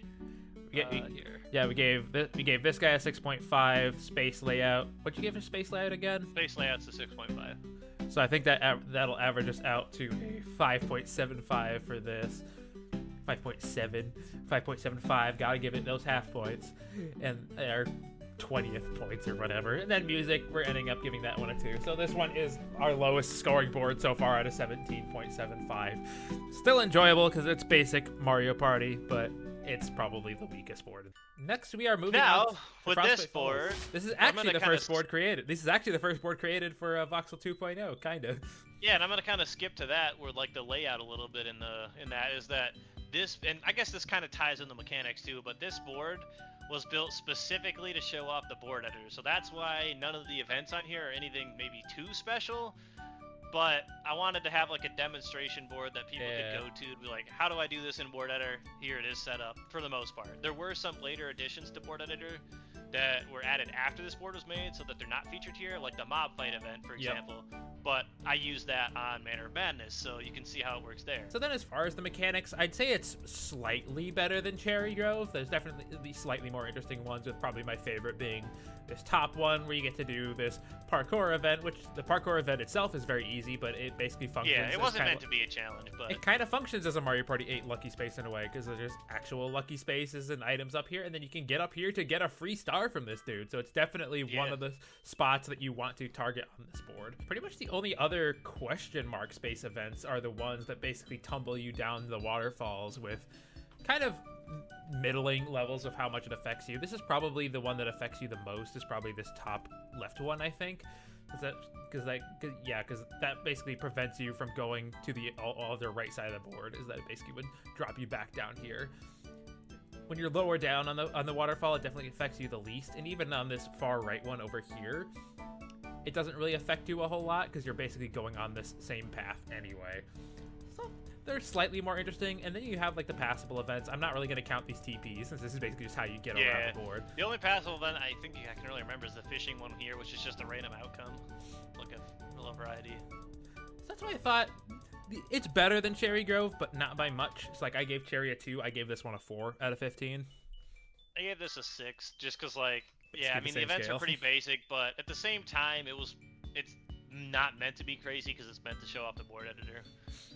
So yeah, kind of averaging out at a 5 pretty much makes sense for this one. For themes and aesthetics, I gave it an 8, and the main reason for that is, like, I mean, yeah, the walls on this one don't really work very well for the board. And there's a lot of blue. I feel like maybe that could have introduced a little bit of some other color to kind of break it up a little bit, but it's all blue almost. That's actually kind of why I gave it a 4 out of 10, actually, is it's probably the least varied looking of any of the boards. Yeah. Like, it basically is just all ice, kind of plain, not really a whole lot of decoration besides kind of big ice and lifts, essentially. It's not like it looks bad. So, like, I'd be fine if you wanted to raise it a little bit, but I'll knock it a 7. But like, my other complaint too is that, like, there's kind of like 3 different layers, as you can see with each board, and like each layer is flat basically. I kind of wish I had a little bit more variation on each layer. Instead of just being like a ladder, like a step, like stairs, basically. Yeah. I mean, I like the lift mechanic. I think the lift mechanic makes sense, honestly. And I think what probably could have done a little bit more is maybe lean a little bit more on like the sciencey aspect of it. Like maybe it's Antarctica or something, and there's like people here. Like it's weird that we have all these weird lifts, but the only people we see here are like not humans. They're like Yetis and shit, which I don't think would build this. You never know. So if we had like lean more, and if we had like some more like scientific machinery in here, like maybe we could add this. Maybe like we could add like a Skinner, like an icebreaker boat out here that's like bringing the people here. That could make this more interesting and bump it up a few points. That's why it's like a 4 and something for me else at this that you point. might notice about this board, and I didn't really kind of plan it this way. I guess it was just on my mind or something when I made it, but this board is definitely very similar in structure and style to Pirate Dream, because like literally these events are the exact same thing from Pirate Dream. Kinda, basically. And it has that same kind of like tiered layerness to it that Pirate Dream has, so there's definitely a lot of similarities between this board and that board in terms of that. It definitely has a better layout though. The layout I gave a 7 because it is and I kind very of hinted at that earlier. Is easy that to get around this ended board. up being way bigger than I initially planned for it. I think I was hoping to be around 70 spaces, but I think it ended up being around 90 or even 100. But because there's a big variety in junctions and how you can get around it, it actually is pretty quick to get around. Like it doesn't feel big. It's like if you look it up, there's basically like it's basically almost like a cube with like basically 9 sections in it, like you're looking at the top of a Rubik's Cube essentially. So all of those paths are very interconnected with many different ways to come into a junction and leave a junction. So that makes it very easy to get around. Like it's very interconnected, easy to get around. It does make it end up being kind of a high scoring game for sure too. I gave the layout a 7. It's pretty good. I give it an 8. I'm fine with that. That feels pretty nice. Yeah, only complaint is that maybe just at a quick glance in like a first playthrough is that it could be like looking at the map, that middle section might be a little confusing at first. It's not as bad as like one of the next boards coming up. It's not, although I am noticing how very easy it is to loop this free item space and equipment shop. It's like what 1, 2, 3, 4, 5, 6, 7, 8, 9. Basically a 10 space loop that gives you a free item and an equipment shop. So that's interesting, I guess. We'll see a board that has worse looping than this. and then music. I give it a 3.5. I give it a 3. Like it's catchy. It fits. A little bit repetitive, but it's still very catchy and enjoyable. I like that it has that like kind of like cold sounding feeling to it though, that you would hope to expect from like a theme for like a cold board. So like Curb captured that. If we had all the Yetis and less of the scientific shit, it would definitely fit a little bit better. But like I see more scientific shit, so that's why I would lean more on that for the theme and make it a little bit. That would be more unique than just Snowland. But Yetis. I think we basically averaged around a 5 out of 15 for mechanics and events. Theme and aesthetics, I gave it a 4, you gave it a 7, so that's going to average. I think a 5.5 is how that will work. Space layout, I gave a 7, you gave it an 8, that's going to be a 7.5. You gave this a 3.5, so we're going to give this a 3.25. So we're sitting at a 21.25, where it is just 0.25 points worse than Grand Canal. I definitely like Grand Canal a little bit more than that, but that's fair. I think I haven't played on this board in a while, but I actually kind of like that board, even though there's not much to it. Your themes and aesthetics definitely brought it up a good chunk. I mean, there's really not a lot there other than just ice, but I tried to at least make it look decent, halfway decent, with my limited building skills. I'd be interested to see if you could lean into that scientific thing if you ever felt like doing. It wouldn't be hard because like I feel like maybe we could add like another event, because I feel like that's what it's lacking, is like it could definitely use another event of some kind. Maybe it could use like a custom event. Fighting against you're gonna fight the Yetis. Well, it could be like some sort of like breach, like there'd be like a research outpost or something that you have to visit, and that's like the event or something. So next up we have my next board that I designed. Welcome to Mine Metal Festival. I got to redo my scores. I took the scores for the wrong board. I scrolled down too far. Well, you can think about it as we're going, I guess. So this is absolutely a theme that you would not get in any Mario Party ever. Especially because copyright, but literally it is a heavy metal festival. If you've ever, I've never actually been to like a proper festival like out in the boonies. I've kind of been to one that was in like an amphitheater. I technically have, but it wasn't like I wasn't like there for the festival. It was just because because of the work that my dad does. So the whole gimmick of this board is that there's actually 3 star spaces on the board at any one time, and all of them are manned by a member of one of my favorite bands, or just at least bands that I grew up with. Hey, we got Matt Hafey from Trivium. Trivium's probably my favorite band at this point, and then you pay coins, but you actually have to do a skill challenge in order to So there's get a the star. chance you could literally pay coins and do bad and not get anything. But to be honest, literally just hold right click and look what the bees are, and you'll get a star. I did pretty good though. You won't get a perfect score for 2 stars, but That's the fun you at part. least won't fail. Come on, I gotta do this. I gotta get 100. Hundo. I could just set your score to 100. Fuck. I don't think I got that perfect. Well, if you don't, go to a different band to show off a different band. No, I missed one. Damn, I was Now so you just won close. one. You know what? Here, let's try a different band over here. I'm not gonna get Yeah, 100 on Reagan no Bender BB. one. Maybe this. Maybe this one. This one's easy, I think.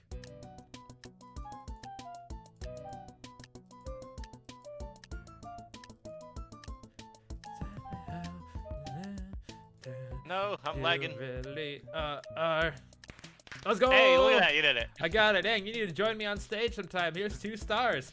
So that's the fun part of this board, is that the stars are there's That's plenty a of very unique star system. plenty of star spaces. You actually have to do skill. If you are good at rhythm games, you will go higher. You will get more stars.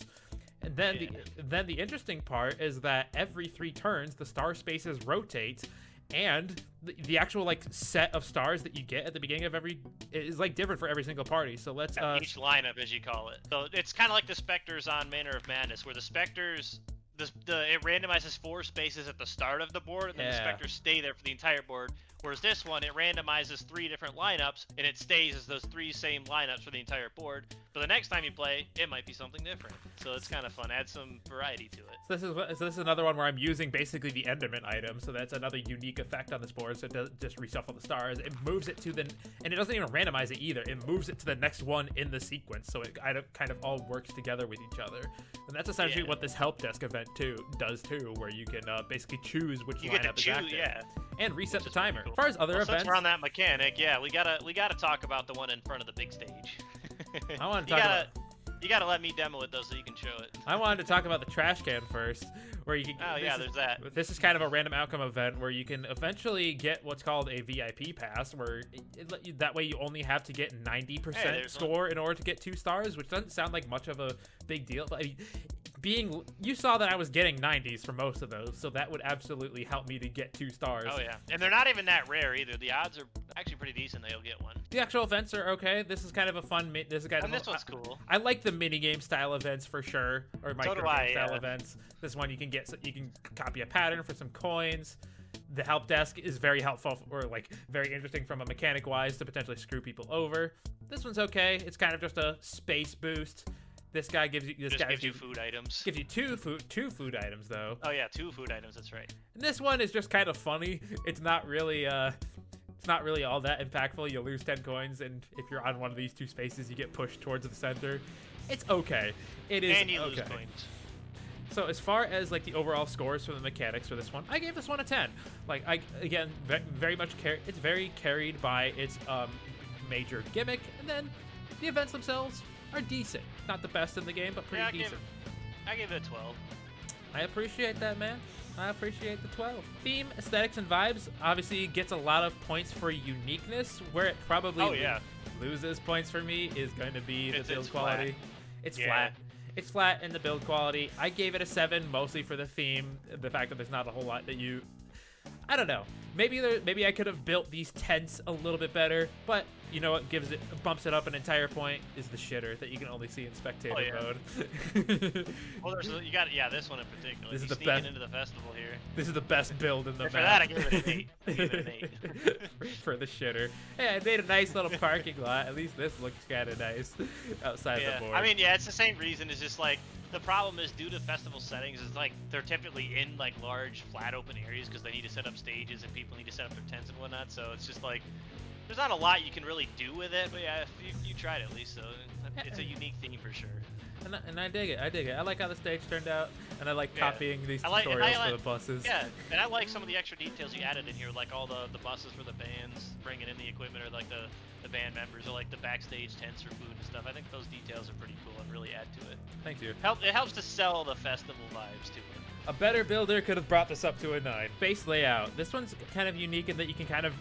I like that you have the option of just going straight up the middle of the board and with detours on either...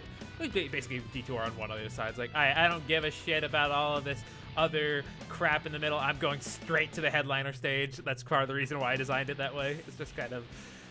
It's almost kind of realistic in that way. And then you just have a lot of choices for how to get around. I like this interesting spot with the having the dual item shop. Oh basically. yeah, double item shop.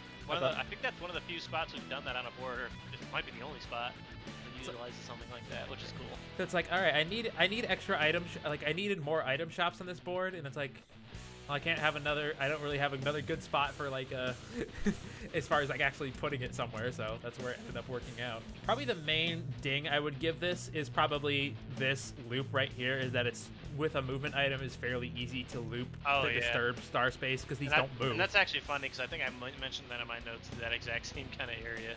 Yeah, that's pretty much like the only part of the board layout I don't really like. Maybe some of them. I like our custom food truck event or item shop here though. It sells you only food items. I think that's kind of a cool touch. I give the space layout an 8. Yeah, there's normal ones here. I think it's an above. I think it's an above average layout. Yeah, I gave it an 8 too. Now I'm gonna kind of repeat what I mentioned in like my music team video. I already know it's gonna be. Well, basically, the original, that's like A tier. The old remix, D tier, F tier, hate it, super repetitive. But now we have my guitar cover in it. That makes it a 5 out of 5 for me. Cue audio. Hey, it's probably been playing this whole time. So for me, you won't like this, but I gave it a 4.5. And my reasoning is that Like, I mean, I think it's cool having your guitar cover in here, but it does feel a little out of place compared to the rest of the music. That's my only I have yet complaint. to play. But it does sound pretty cool, though. I have yet to play on this board with that playing the entire time. So do I. I mean, you can't say it doesn't fit. Well, it's just weird compared to the other one. It 100% fits. I will be fine with a 4.75 for music. I cannot. I just think complain for about me that. personally, just feels a little out of place with the style of the rest of the music. Aesthetic and vibes, I think you gave that an 8, so this one's going to be a 7.5. Yeah, I gave it 12, 8, 8, 4.5. This is a pretty solid. This is a pretty solid final score for this one. This one gets a 31.25. Yeah, so that'd be an A tier board. Hell yeah, I am happy with that. If we gave it a letter rank. That makes Which honestly, me feel good. I think we should at the very end give them all like a little lower letter rank for those that would want that kind of tier list format. Sure, why not? Next up, we have Crimson Clockworks, our second linear board in the game. And it lives up to the name linear. For the most part, I mean, kind of necessary based on the fact that it is indeed a tower. But because it is linear, we also decided to implement the stock star system again. I think it works almost exactly the same as it does. It's identical, I think, other than you can buy up to 10 in this board instead of 5, which, if you get the 5 coin stars, then wow, you can get a huge lead if you can take advantage of that. This is true, but it is also much, much longer. Like, I think most paths... There's a lot more spaces Most paths in Mystic Caverns are probably like...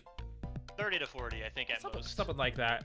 And this one, unless you take like shortcuts, is going to be it's going to be 70 for most players. So as far as mechanics, the main things that we have to deal with on this are going to be like the main gimmick being that every single hour we have a new event. I don't remember which of them. I don't remember at what every single one of them do, but most of them are fairly impactful. The first event would have made an item chest here. Spawn 2, or all items just spawn 2 items. That one, for example, turns all unlucky spaces into lucky, like this corner space here. I think it's the only one. No, there's one other one, I think, towards the top. I think it It's actually is like at the top. There's Happy Hour, which happens, I think, every turn 6 and 12, which gives you coins-free space travel. So basically stacks on top of, like, the bottle of honey and stuff like that. It just gives you a bunch of free money. There's ones that open up secret passages, but those are only located really in, like, the first third of the board. So it's kind of useless if you're at the top and you get that event. They are good shortcuts though, because what we got this one that basically cuts out at least 12 spaces here. There's like a red. There's the golden pipe that takes you all the way to the top. Where's the red pipe? I thought it was in this. At the very bottom. Yeah, it's There you are. Yeah. But yeah, then the golden pipe just like shoots you basically from the bottom third all the way up to the top, which I actually have not gotten a chance to use most of these shortcuts, honestly. Probably Yeah, well, the golden pipe one, I think most shortcuts open up every 3 turns, but the golden pipe is only every 6 turns since it's stronger. It is definitely very rare. And then the actual question mark events on this board are also just kind of okay. You have like this little. You have this little kind of parkour. You have like this kind of parkour event. The one at the beginning. It's a wipeout challenge, is what I call it. Yeah. The one at the beginning is at least fun cutscene wise, that you get to like get taken up this little elevator. It kind of gives you a decent initial boost in getting ahead. We have passable events. We've got temporal buttons, which teaches you about how probability. I love this one. Which teaches you how probability works. So basically, you gamble 10 of your coins, and if you don't have 10 coins, you don't get to do it. But each time you basically double or nothing it, and the max you can get is like 10, 20, 40, 60, or 80. I think it's 160 is the max you can get, Something which like would that. be insane. I've never Yeah, I got that. it once. During testing it, I actually got it when I was testing it. Well, you had to, I've never done it since. The fuckery event. The rift, as I call it. Yeah, the temporal rift or whatever it's called. I can't even remember. That event is pretty cool, because basically when you trigger the rift, it lasts for 5 turns, and it does all sorts of things. Like it can add turns to the game, it can remove turns, it can give players spaces, remove spaces, give coins, take coins, or it can like mess with the hours on the clock. So like it's a pretty crazy event if you get it. But it basically adds on to you don't really ever get it. It basically adds on to what the turn things are already doing with the happy hour thing. Or sorry, not Kinda, happy hour. yeah. With how the clock works, it's basically building on top of that. Basically, it kind of utilizes that, or at least part of what it can do is messes with that or interacts with that. But yeah, that's a cool event. I like that event. It's basically a random outcome event in a way, but like it's cooler because it lasts 5 turns. It's like a persistent event. We don't really have many of those. So I think for these, I ended up giving this one an 8. Like stock star, decent. I do definitely really like the hours system, but the actual question mark events are very few, especially. That's the main. It's fair. I gave it an 11. 11. Damn. All right. Yeah. I mean, like I said, it's because like you got temporal buttons and like the rift event, like the clock hour system, and for me that kind of makes it. That's fair. That's fair. I guess I don't pay a whole lot of attention to the hour ones this time. Maybe if it was a little bit. That's one of the things I might enhance, is like making it a little bit more obvious what's happening. So what's? I know you wanted to add a cutscene to this clock to actually make it like point to each hour. Theme, aesthetics, and vibes. This one. So I gave it unique. A 9 here. Really? The theme is very unique. However, I feel like there could have the build. It can be a little cramped in there with like especially trying to like put spaces in there. That's the main reason I brought it down to a 7. Was specifically because of that. Is that? But I like the vibes, and this is what I hinted at earlier, is that this was the other board that really could have benefited from animation because of like these gears on here. It would have been really cool having those actually turn. That would have added so much to this board. I mean, we could do a Scarlet and Violet style 2 frames per second animation, or 2 frames per 2 seconds. I think you mean Legends ZA. They're still doing it. Oh God. Yeah, I think the main thing that brings us down is kind of the build quality being a little cramped. Like, these gears on the inside are kind of bleh looking. The actual theme and the idea behind it definitely brings it up to the 7, but the build quality brings it down. Yeah, and just as a little kind of like secret note is that when Curb gave us this board, it's actually a board he built a long time ago, and he called it Crimson Clockworks, but the board was built completely out of like oak wood. So like, it definitely did not fit that name, so I gave him the idea to recolor to like the crimson one, and that really enhances it to like lives up to its name now. And we put it in like a crimson desert setting, so we just took a desert biome and painted it red basically. It was beautiful. It works. It was beautiful. It works. That one's gonna average to an 8, I think. And then so this is where it gets a little divisive for me. I gave it a 4.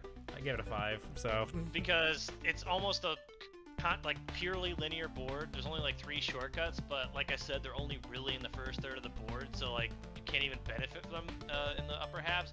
But also, if you were to look at the board map, like you cannot use that to get around the board because it's all vertical and structured into layers. So like it's the board map, you can't basically rely on it. You can't read it.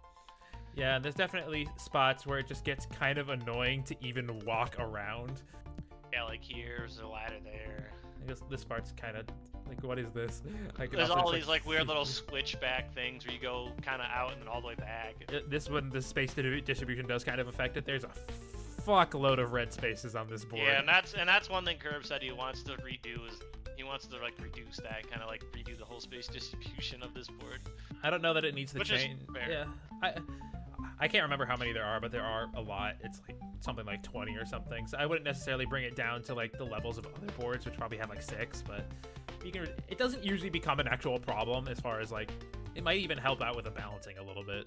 We'll see. It might, because of like the stock star and like the temporal buttons, and you only can buy a star like every 70 spaces. So.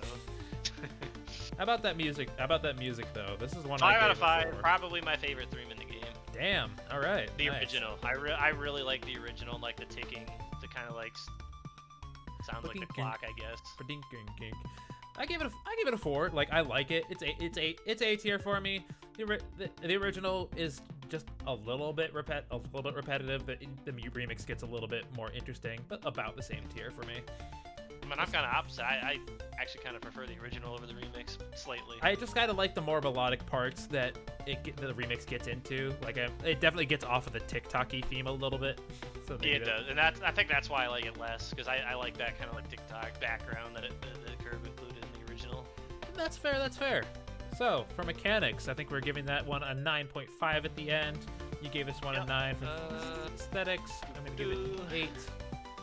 And then space layout, we're giving it a 4.5, which is kind of low.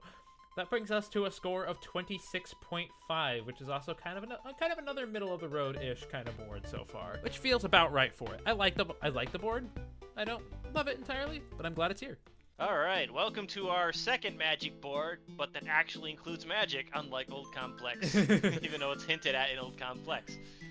Magic Mountain designed by Jonic, and with this awesome freaking spell mechanic that I came up with. Yeah, so basically next to your dice you can use a spell book before rolling the dice every turn, and there's like 9 different spells you can use. You only get 3 by default, the others you have to buy from shops, but they have all sorts of variety of effects, both helping you or like kind of hindering other players. And in order to use them you need mana. So as you can see here, I'll use the spell of Traversal here. Takes 15 mana, gives me 2 spaces. And the nice thing with this spell system is if you have enough mana, you can use more than one spell, but in my case, I don't, so I can't. But that's where this becomes really fun on like high turn count games, because each turn the game goes on for, you get +1 max mana, so like you can get, I guess, what's that, 120 by the end of the game on a 100 turn game, so like you can really use a lot of spells, especially if you upgraded them. And we've never done that, so we don't know how crazy it actually can get. That's the best part, because we have custom shops on here that are specifically designed for buying new spells. We've got the randomly spawning magic like coins this guy around here. Well, I guess I don't have any money, but he would sell me a variety of spells. And it counts for Shopping Star, too. Because you can build up these coins that can basically spawn on basically any path of the board, and then spend them on the Council of Wizards over here to upgrade your spells, get an item if for some reason you want to be lame like that, or even buy a star if you have 5 of them, which I didn't even know about for the longest time, and I'm glad. So the reason why that existed is that, like, obviously if you're playing a long-term game and you max out all your spells, I still wanted to have a use for the coins, so we had that 5 coin one for a star. So like, feels fairly balanced for the most part, because it takes a little bit to acquire them, because they can spawn randomly in any space, but the fact I didn't want you to just pile them up and not use them after you maxed out spells, because like the item option is definitely kind of the worst one, because there's a good amount of item spaces that you can get to, so you're really never going to want to use it on that. They're unless cheap. You're desperate for an item. A lot of the items are cheaper too, is the thing. I know, It's kind of interesting. Like you can get a golden or a bottle of honey for like 8 coins, which is insane. Or 7 coins. Yeah, it's even better. You just roll a 3 and boom, profit. The other part of the other big mechanic of this board is going to be these walls that switch every 3 turns. Every 3 turns. Switch every 3 turns, but that also plays into your spells. Is that you can swap them at will. Or simply, or you can land on one of these events that does it. That can be used to screw other people over or to open up the paths for you. Especially the 5 magic coins for a star thing helps, because the layout is kind of difficult to get around, specifically because of those doors. Like I think it's particularly difficult to get to this left side of the board over here. there's one final door type too, which are these purple ones that you can find, which block off a path once you go through it for 3 turns. And usually those paths have like some decent spaces behind them, so it's definitely worth it to try and go through those when you get the chance. In most cases, not necessarily all cases, but in most cases. This top left one's okay. Like it's got one of the lucky spaces in an item space, but it kind of mostly just kind of merges with the other path. This next one's more interesting though, in that it houses chance time plus an item and a lucky item and equipment. Then this purple wall path this one's interesting. It guards an equipment shop, which I guess is pretty cool. But as far as like changing, it doesn't really change your layout all of that much is the thing. You kind of just loop around this little thing again. I mean, if a star spawns there though, because a star can spawn on that right side of the board after that purple space, so that's a really good shortcut to get to it if it's still open. So I think we kind of we mixed in kind of the space layout plus the mechanics. I really enjoyed. I wanted to play this game again before we did this ranking, and I really enjoyed even just our one-on-one game. It was fun, and it's actually a really close game too. Yeah, it was because we have more. This is the only other board that has like those permanent upgrades that kind of go along with equipment. So I gave this one a 12 out of 15. I think it was pretty damn good. I gave it an 11 out of 15. I'm surprised that you ranked Crimson Clockworks in this one the same, honestly. But the problem is the events here are still pretty basic. That's true. Like, you have I didn't even mention system, which is nice, but the actual events, you just got the bank event again. You have like the 5 different wall switch events, which there's also a spell that does that, so it's basically kind of the same thing. And then you have like the fishing event, which is just Minecraft fishing. It's unique. We didn't have an event like that, so I'll give it credit for that. And then we have like a mob fight event in here. That's fair. That's fair. The events themselves are fairly straightforward, but I mean, yeah, when you add the spell system on top of it, and like the kind of purple wall, or just the walls in general, it brings it up. And I kind of brought up with the space routing already. I feel like I give 7s to a lot of the space routings, honestly. Like, it's good. It's good. It just can kind of be a little bit annoying to get to certain parts of the board in particular. Which I assume that means you gave it a 7, which also means I gave it a 7. I did also give it a 7. We're in agreement. Because it's easy to understand, like look at. Like the board isn't necessarily confusing. It's just it's hard to get around because of the walls. It is a pretty big can be one. difficult to get some places too, because like the board is very big and there's certain paths that can be like really kind of like out of the way. I landed on a barrier probably. Because then this is a pretty grand board, because this one also goes like all the way to the edge of the map, so it does make it feel pretty big too. But I dig it though. I do like the mountains. I do like that it kind of has like this little lower section and like the mountain section kind of off on the side. It's pretty cool. Because that's also kind of getting us into the theme and aesthetics, which I think was executed pretty well. It's fairly basic, but I think the nighttime vibe helps it a lot. Oh, the nighttime boards are great. Like Manor Madness is not the other one. It works.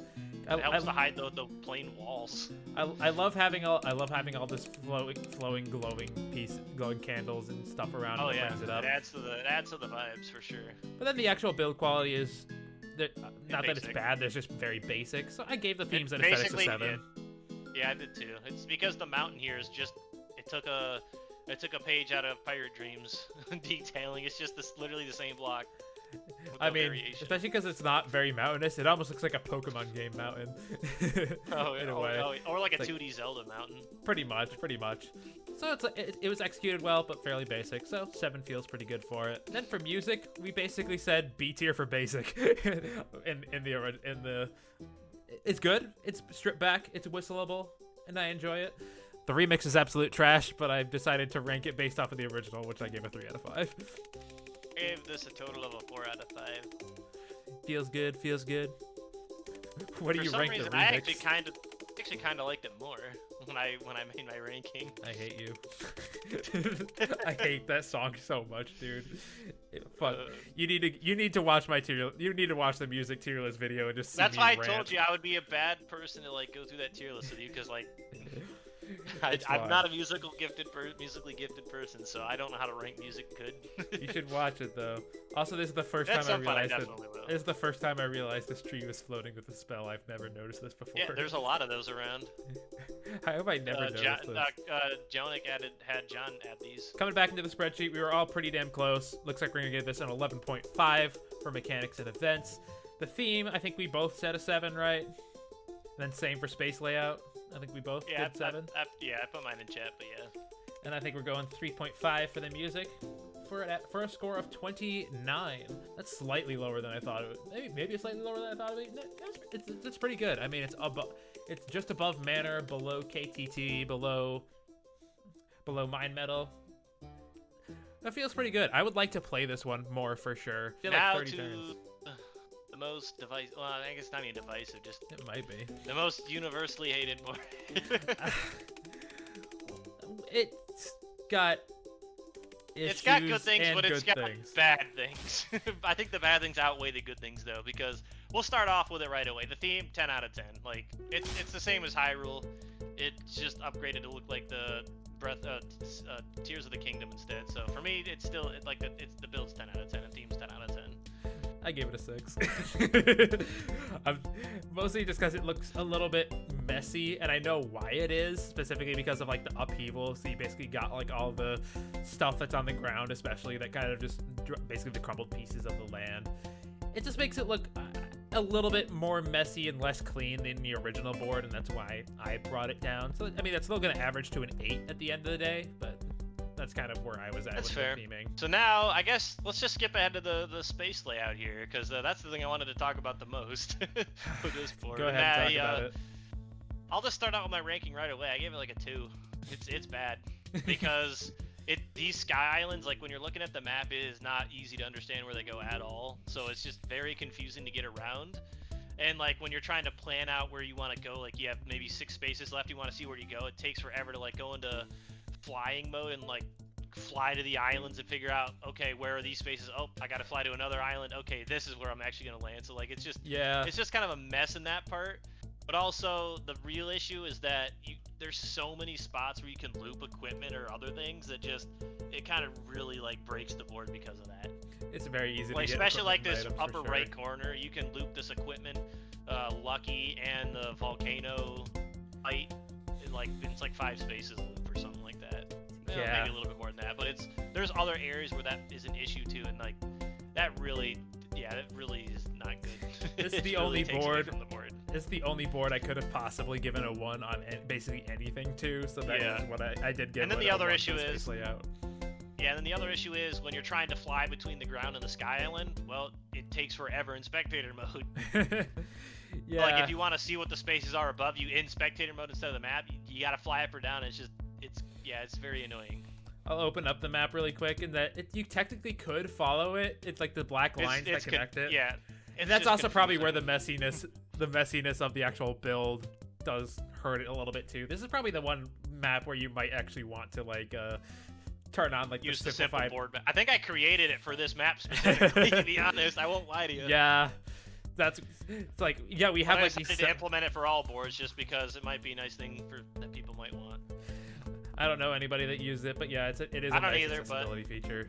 Yeah, it's still good to have. But then for the actual mechanics themselves, I dig the mechanics of the board. Like I give the mechanics a 10. The mechanics are great. Yeah, I gave it a 10 as well actually. Nice. And that's because like I basically expanded on the boss systems of Hyrule, but made them permanent now. The boss fights themselves are actually also bosses. better. They're a lot more difficult. Yeah, they actually kind of live up to the name boss, and so like, and you also need the trial keys to use them. So before in the original version of this board, you did not. But what we found was that it just became like it really made the games take longer because you could just farm some of them. Yep. It took. And so we added the trial key system, which is like a unique item you get out of chests or shops, and that allows you to do them, and it's consumed on use. That definitely improved things quite a lot. And then the reward for doing it and winning against a boss are the tiers that are in your inventory, and there's 6 different ones you can get. 5 of them are obtained from fights. 1 is from just an event on the board that helps make the fights easier. But this one that you're at now was by far the most broken one because at additional turn. Initially, it gave you an additional turn, which let you use more items. And if you got more trial keys, you could keep farming this and using it literally indefinitely. So we initially added a 1-turn use cap on it, but could still use items, and it still was too broken. So then we changed it so you can no longer use items on it. So yeah, it's less good, but it's probably still pretty good. Getting to roll again definitely is just it is extra turns. Yeah, when you only have 10 turns, but you can move like 3 or 4 extra times or more, like that's huge. And even the question mark events are actually difference. even the question mark events are I'd say pretty good on this board for the most part. Yeah, I think I made them a little bit better here. So like, we yeah, have the two mine events here that take you to the depths. So you have like a little mining mini game. Oh, those it's are kind fun, of like the one, kind of like from Diabolic Warfare, but in this case, you have to avoid mobs while you're doing it. Otherwise, I think you lose 3 spaces on your next turn. So like, because you get cursed by the gloom or whatever.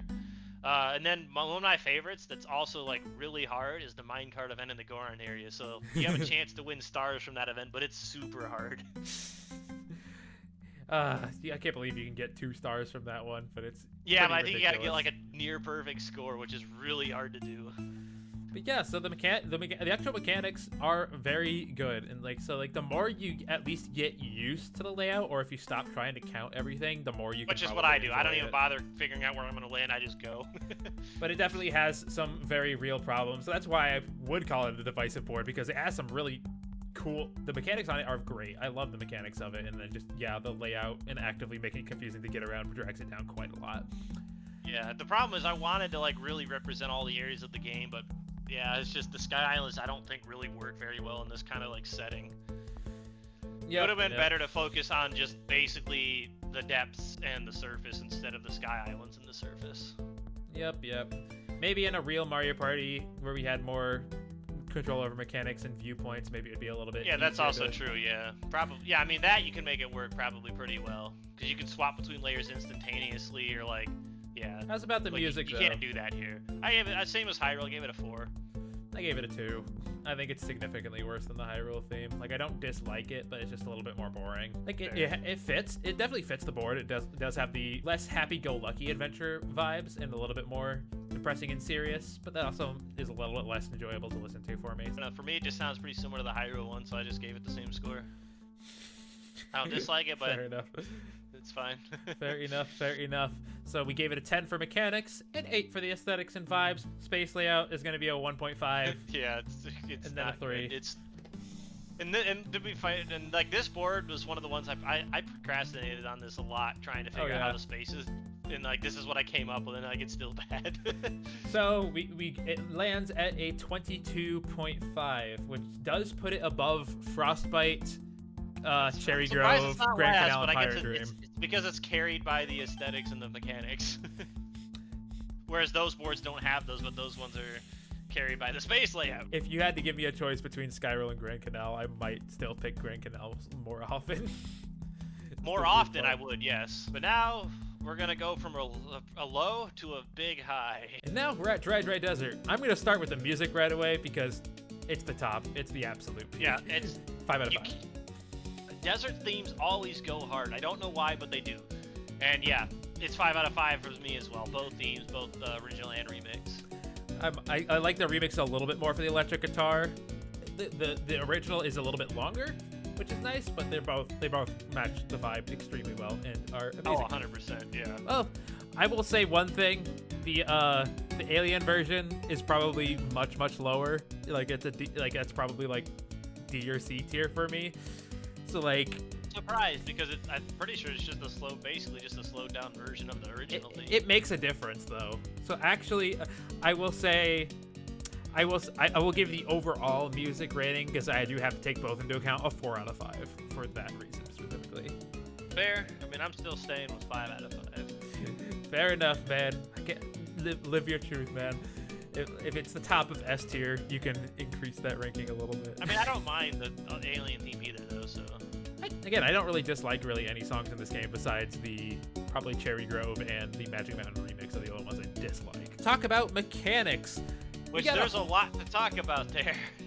I don't think we need to go in depth on everything other than just cover it. It has a whole ass second item system basically with the relic system. Let's go to the museum. Go to the museum. Yes, the artifacts. Yeah, different from relics, which are different from spells. In Curbs, because he designed this board, but this system didn't initially exist, and it's something I kind of came up with in collaboration with him. And these are basically a second type of item, but instead of using them at the beginning of your turn, you keep them in your inventory to gain their effects. So basically you're gonna have to sacrifice item slots for passive items essentially. So you gotta have to kind of like do that balance. And I will say, this is the one board where you pretty much are always going to want to probably have 6 item slots on. Yeah. it's kind of hard to play with only 3 when you have to like have the artifacts and items. Like it kind of makes it hard to juggle what you want to actually keep and use and whatnot. Yep. So not only that's my recommendation. Play with 6 item slots. But then not only do you get to deal with their effects, but basically almost every single relic has some sort of special thing on the board itself. Yeah, where it can actually be used to do something, to manipulate things on the board or activate events or things. The biggest one, obviously, being these obelisks or temples or whatever, where you can get like the 3 ruby, sapphire, and emerald gemstones, then turn them into Mario and go on this secret space, this little secret spot inside of him, where you get coins on every space. You get, the strange artifact. The strange artifact, which does a thing we'll talk about. You get to buy. You get a custom. This special shop only gold. sells golden things. And a free Unless you're star. in super items mode, then it sells non-golden things, but that's fine. And a free star, which is fucking baller. Yeah, and then you got things like the Sands of Time, which if you turn it into this giant hourglass, can extend the game by up to 5 turns max. Or you can get another extra turn out of it, which is very rare, but you can or if you keep it, you can get another turn. Or you got like this Pharaoh event here, where if you have the Pharaoh's Crown, you can go up, do a parkour thing to get some money, and if you combine it with, I think, the Stone Tablet, it doubles the amount of time, so you can get even more money. So there's a lot of ways to get a lot of money and stars on this board as well. Like, we didn't even talk about the Riddler either, which is another one. You can turn artifacts to him to get a star. There's the Riddler, there's the museum, there's that's why the Oasis. stars. Like, that's why the stars cost 30. Here. That's why stars cost 30, because you will probably be getting more Coins money on this board. Because you can sell your artifacts too, is the other thing. Because that's another way you can get money. There's a special artifact shop where you can sell. But then there's also cursed idols, which literally just clog up your inventory. Wait, like every good system, there had to be one negative, and those are the cursed idols, and it locks item slots, and then the only way to get rid of them is selling them at the vendors around. That's kind of your very, very, very quick overview of artifacts. Let's do this thing. Did you make sure to middle click it out of the chest? I did. Okay. So this is where this board really shines. It has a alternate board in Alien Dimension. And the really cool thing about this is it persists. So if you end the game in Alien, it stays in Alien. No other board has anything like that. And basically, as you can see here too, it inverts pretty much all the spaces and the pathing. So now you go around the board in reverse. It reshuffles like the star spaces metric crap ton of red spaces because we're in alien land.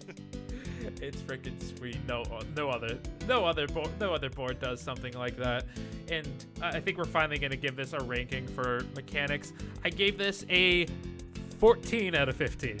I don't think it's 100% perfect, but it is absolutely fantastic. Yeah, I gave it 14.5. all right.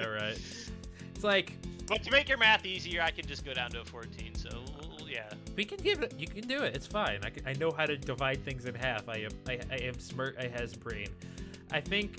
I do not have brain. I'm having even trouble thinking of like the very minor nitpicks I have with the board. It's like, okay, maybe some of the artifacts aren't really that great, like the sword. Oh yeah, the sword and the shield are the most useless ones because it basically there's like 2 mob events that you can use them at, but that's it. So they would have been more useful if there were more things you could fight with them, but there aren't. So yeah, so like those are kind of okay. But and then originally they didn't have an effect at all, so I at least wanted to give them something. Although we actually didn't even talk about the temples that much because you don't just get the things. You have to go through like these actual challenges. A randomized little dungeon. Which I love that we can do these, but they do get a little bit repetitive after a while. Well, yeah, because there's not enough variety, and it definitely can inflate the game time. Which we did cut down on a lot by restricting. If you've already placed that relic at Mario or have it in your inventory, you can't do it again, which definitely helps. But definitely, you'll still probably have somebody doing this at least once a turn, probably. Probably, yeah. So I can extend it. That's the only minor nitpick, but it's still the most interesting set of mechanics on any board. I mean, I went all out on this one. It took a long time to get everything in and working, but it was worth it. It was absolutely worth it. It creates a board that kind of instills and this going into vibes now of adventure. It offers really good replayability due to the huge variety of artifacts as you saw in the chest earlier. There's a lot of different ones you can find. And unlike items, where items have the same odds of appearing in a chest, like a golden pearl and dash mushroom are both 1 in 16 chance, artifacts actually have a weighted system to it, so you're more likely to get a common one versus a rare legendary. Well, I guess you can't get legendary from chests, that's only events, but on epic. there's absolutely a lot of depth to this. Yes, I'm gonna switch this back to the normal one as we start to talk about the aesthetics and vibes. I will say that like deserts can be like a little bit boring depending on how you do them, but I think this board does enough to earn a solid 9 out of 10 for those. Like I like this spot in here. I like the buildings that we have, and I think they turned out pretty well. So I gave it an 8.5, and my reasoning is that I wish we had done a little bit more like the flat space outside of the area, because like one of my recommendations for, I think it was John, was to basically add some kind of like sand dunes in there to make it a little bit more interesting. It's kind of what we do on this side. My issue is that there's kind of just a bunch of random builds around. Like we have this giant random hourglass here, which feels out of place, and like this giant pharaoh statue. I don't know. For me, they just feel a little out of place. It's landmines around town. I thought it worked. I thought it worked pretty well. And then the aliens are just interesting. we'll say that. And then the layout, you're probably not gonna be surprised. I gave it another 7. I gave it an 8. It's a good layout. I think for the most. Yeah, for the most part, it's easy to get around, but it can be a little tricky in some spots. It's fairly basic when you actually look at it. It is definitely still the clockwise circle for the most part, with some good with some decent branching in it. Especially I think towards the end of this board here, you can kind of and cut the middle straight back into oasis is too. There's some good variety where you can go in there too. Or if you really want to, you can literally just loop that unlucky space there.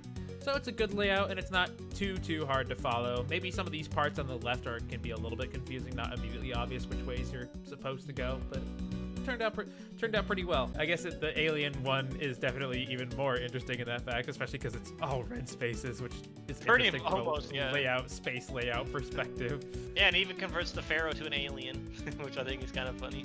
He's so beautiful, and I think you still get basically the same amount of choices just going the other direction. And I think that's basically it for this one. Like, it had the best score for mechanics overall. I don't think it's going to end up as the top because I don't think it was as consistent. So 14.25 for that. Theme aesthetics, I gave that a 9. You gave it an 8.5, 8.75. Good shit. Hey, sometimes that 0.25 will make a difference. Space layout, I think you gave that an 8, so 7.5 there. And I think what'd you give for music? 5 out of 5 still? Yeah, I gave it a 5, yeah. 4.5, so we have a 35 for this, so it is actually 2.5 points behind Mystic Cavern, surprisingly. Oh, really? Enough. I would have thought this would have been above, but... It's just because it was so consistent with its space layout and music. Like it was just consistent across the board with it. Yeah, the overall mechanics are probably better. Like, if you want to still say that you technically prefer playing Dry Desert over Mystic Caverns, can't complain. A board so big, we had to bring back board TPs. Indeed.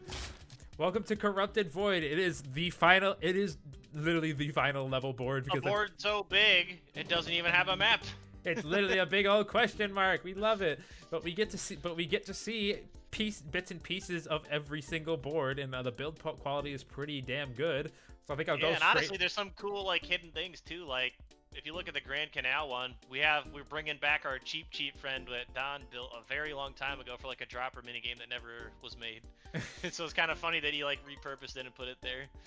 I'm gonna give the aesthetics for this one a 10 out of 10. Yeah, I gave it a 10 as well. Well, not only for this, but also we got freaking cameos galore of people freaking absolutely getting eaten by the freaking void. We got the YouTubers that have played us. We've got the Myths and crew. We've got the Sunday Biffle and folks. And then we've got the very first YouTubers that probably don't even know that we know they exist. and then of course our actual friend crew. What's up, Zuhair, my roommate? How you doing? And then you and I lucked out. We got to stay on the actual board up top. We didn't fall in. True that. But we don't have faces though. We didn't get faces. That is also true. We didn't get faces. We are the faceless gods. I think it's because we're tinier though. We're smaller than they are. Oh, hey, Mapper. I forgot Yoshi was freaking riding a tentacle. Hot. Oh, yeah. I love this. 10 out of 10. Even though some of the boards get... We'll go into the space layout a little bit, too. And that this space layout probably is not super balanced. Because I guess one of the... Oh, no, it's not. Because each person starts at a different island. So, like, you're going to have a different space distribution. And I've never, like, done an analysis of it. But I imagine someone probably has an advantage because of that over other players, at least early in the game. At least in terms of space, like I don't think the space counts do vary, not a ton, but like maybe some of the events are more powerful. Like these are already like the Koopa Tycoon Town events are actually pretty darn powerful. Like you can get a star out of this guy, or you can lose one, but on your first turn you ain't gonna have one. So the other thing with the space layout is it can be a little bit difficult to follow. Very difficult to follow. The map, there's no map. It's not obvious which spots lead to which. Yeah, it's not obvious. I mean, it basically kind of is like structured into two circles or two squares. So like the outer square is the original boards, and the inner square is the newer boards. But yeah, and for that, I'll just go into my ranking here. But for that, I gave the space layout like a 5. I gave it a 6. It can be pretty confusing to get around.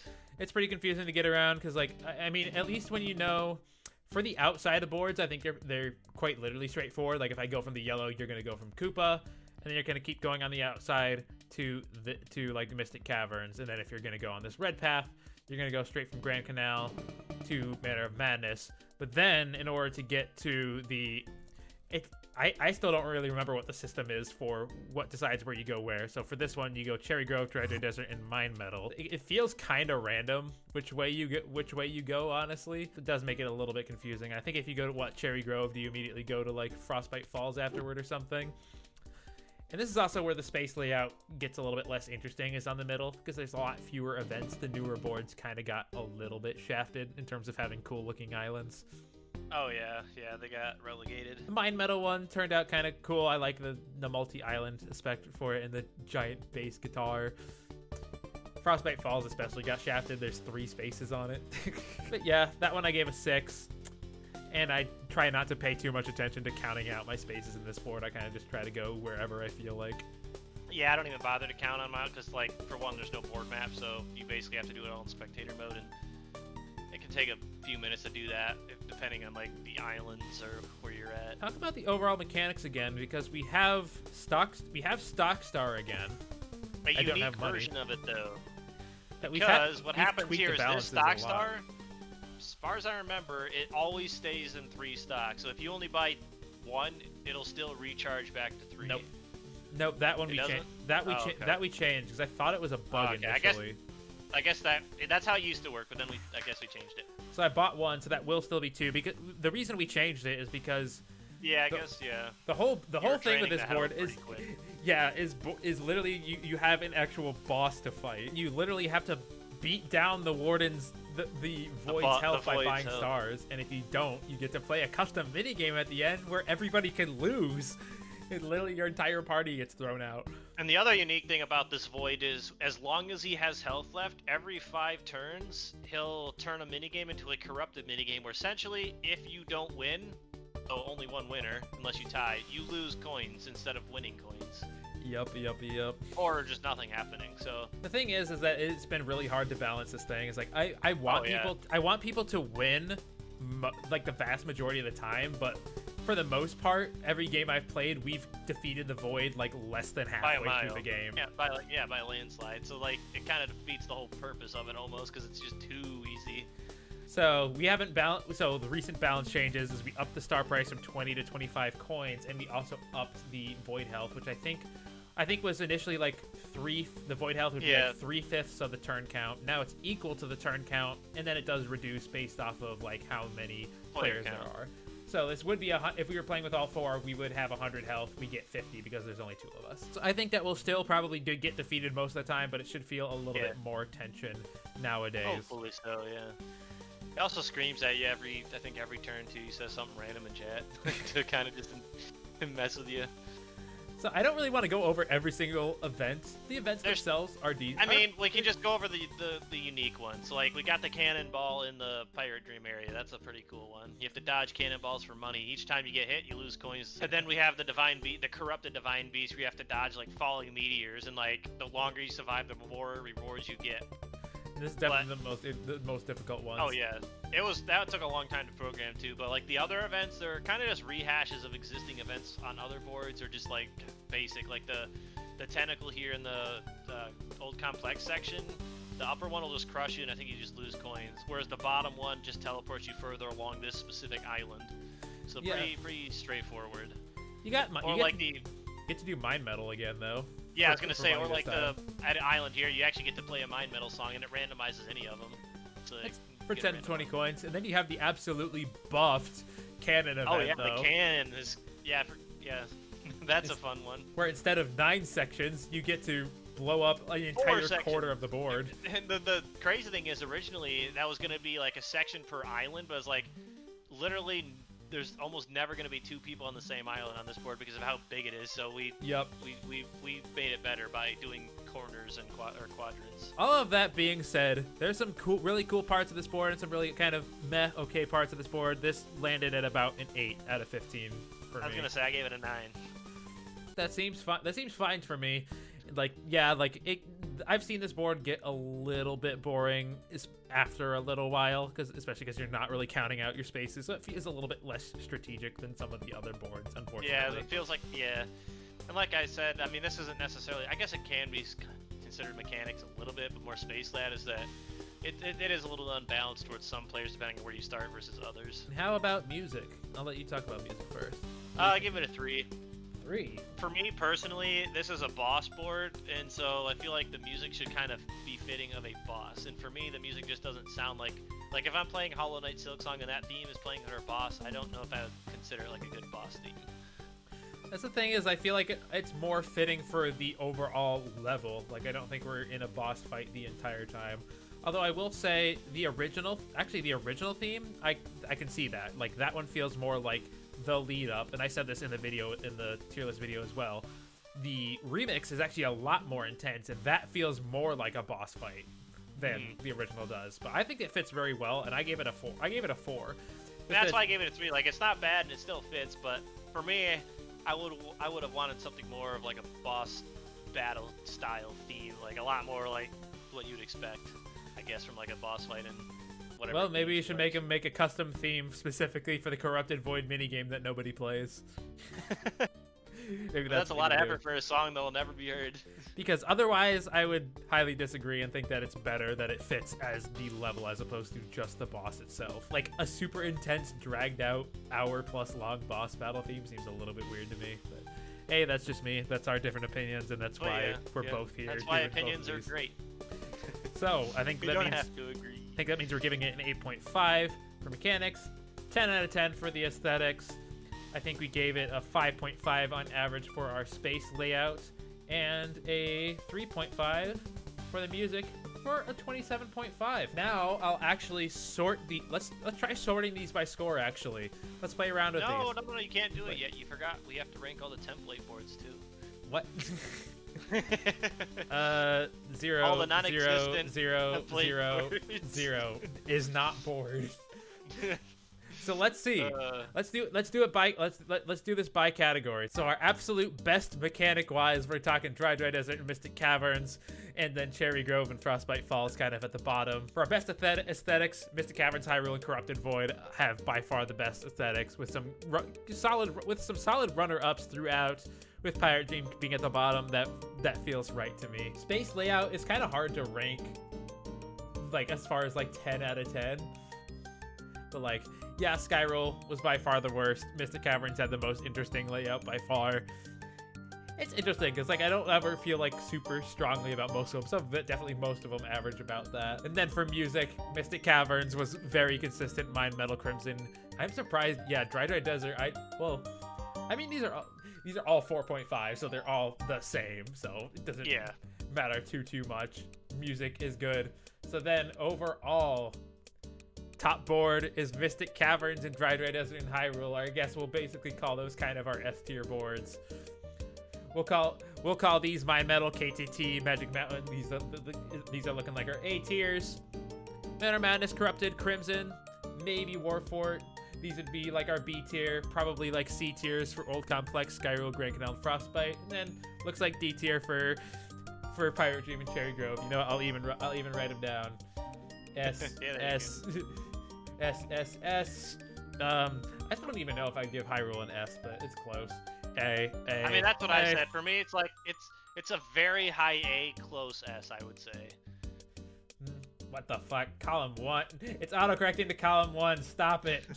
I can't. Like, if I were to do these on like a traditional like tier list, the only S boards I would give would be Mystic Caverns and dry desert.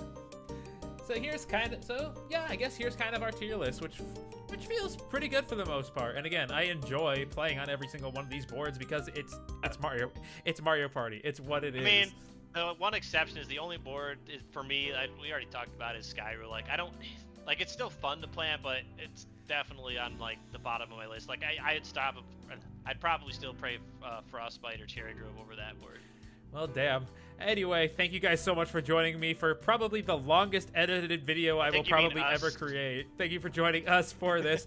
Thank you all for 100 subscribers. This is part 2 of the 100 subscriber special, was basically just ranting about Mario Party. This will probably come out, I assume, after we release the Manor of Madness thing. But yeah, I'll give that a shout out here too. We have a fun little Halloween Manor of Madness update that you already saw. It's gonna take me goddamn forever to edit this shit. If you enjoyed this whole video, you stuck to the end, you have to leave a like, you have to subscribe, you are obligated, and I would appreciate it so much. And go watch the music one that you were talking about. Yeah, you got to do that too. Myself included. All right, see you guys. Peace out.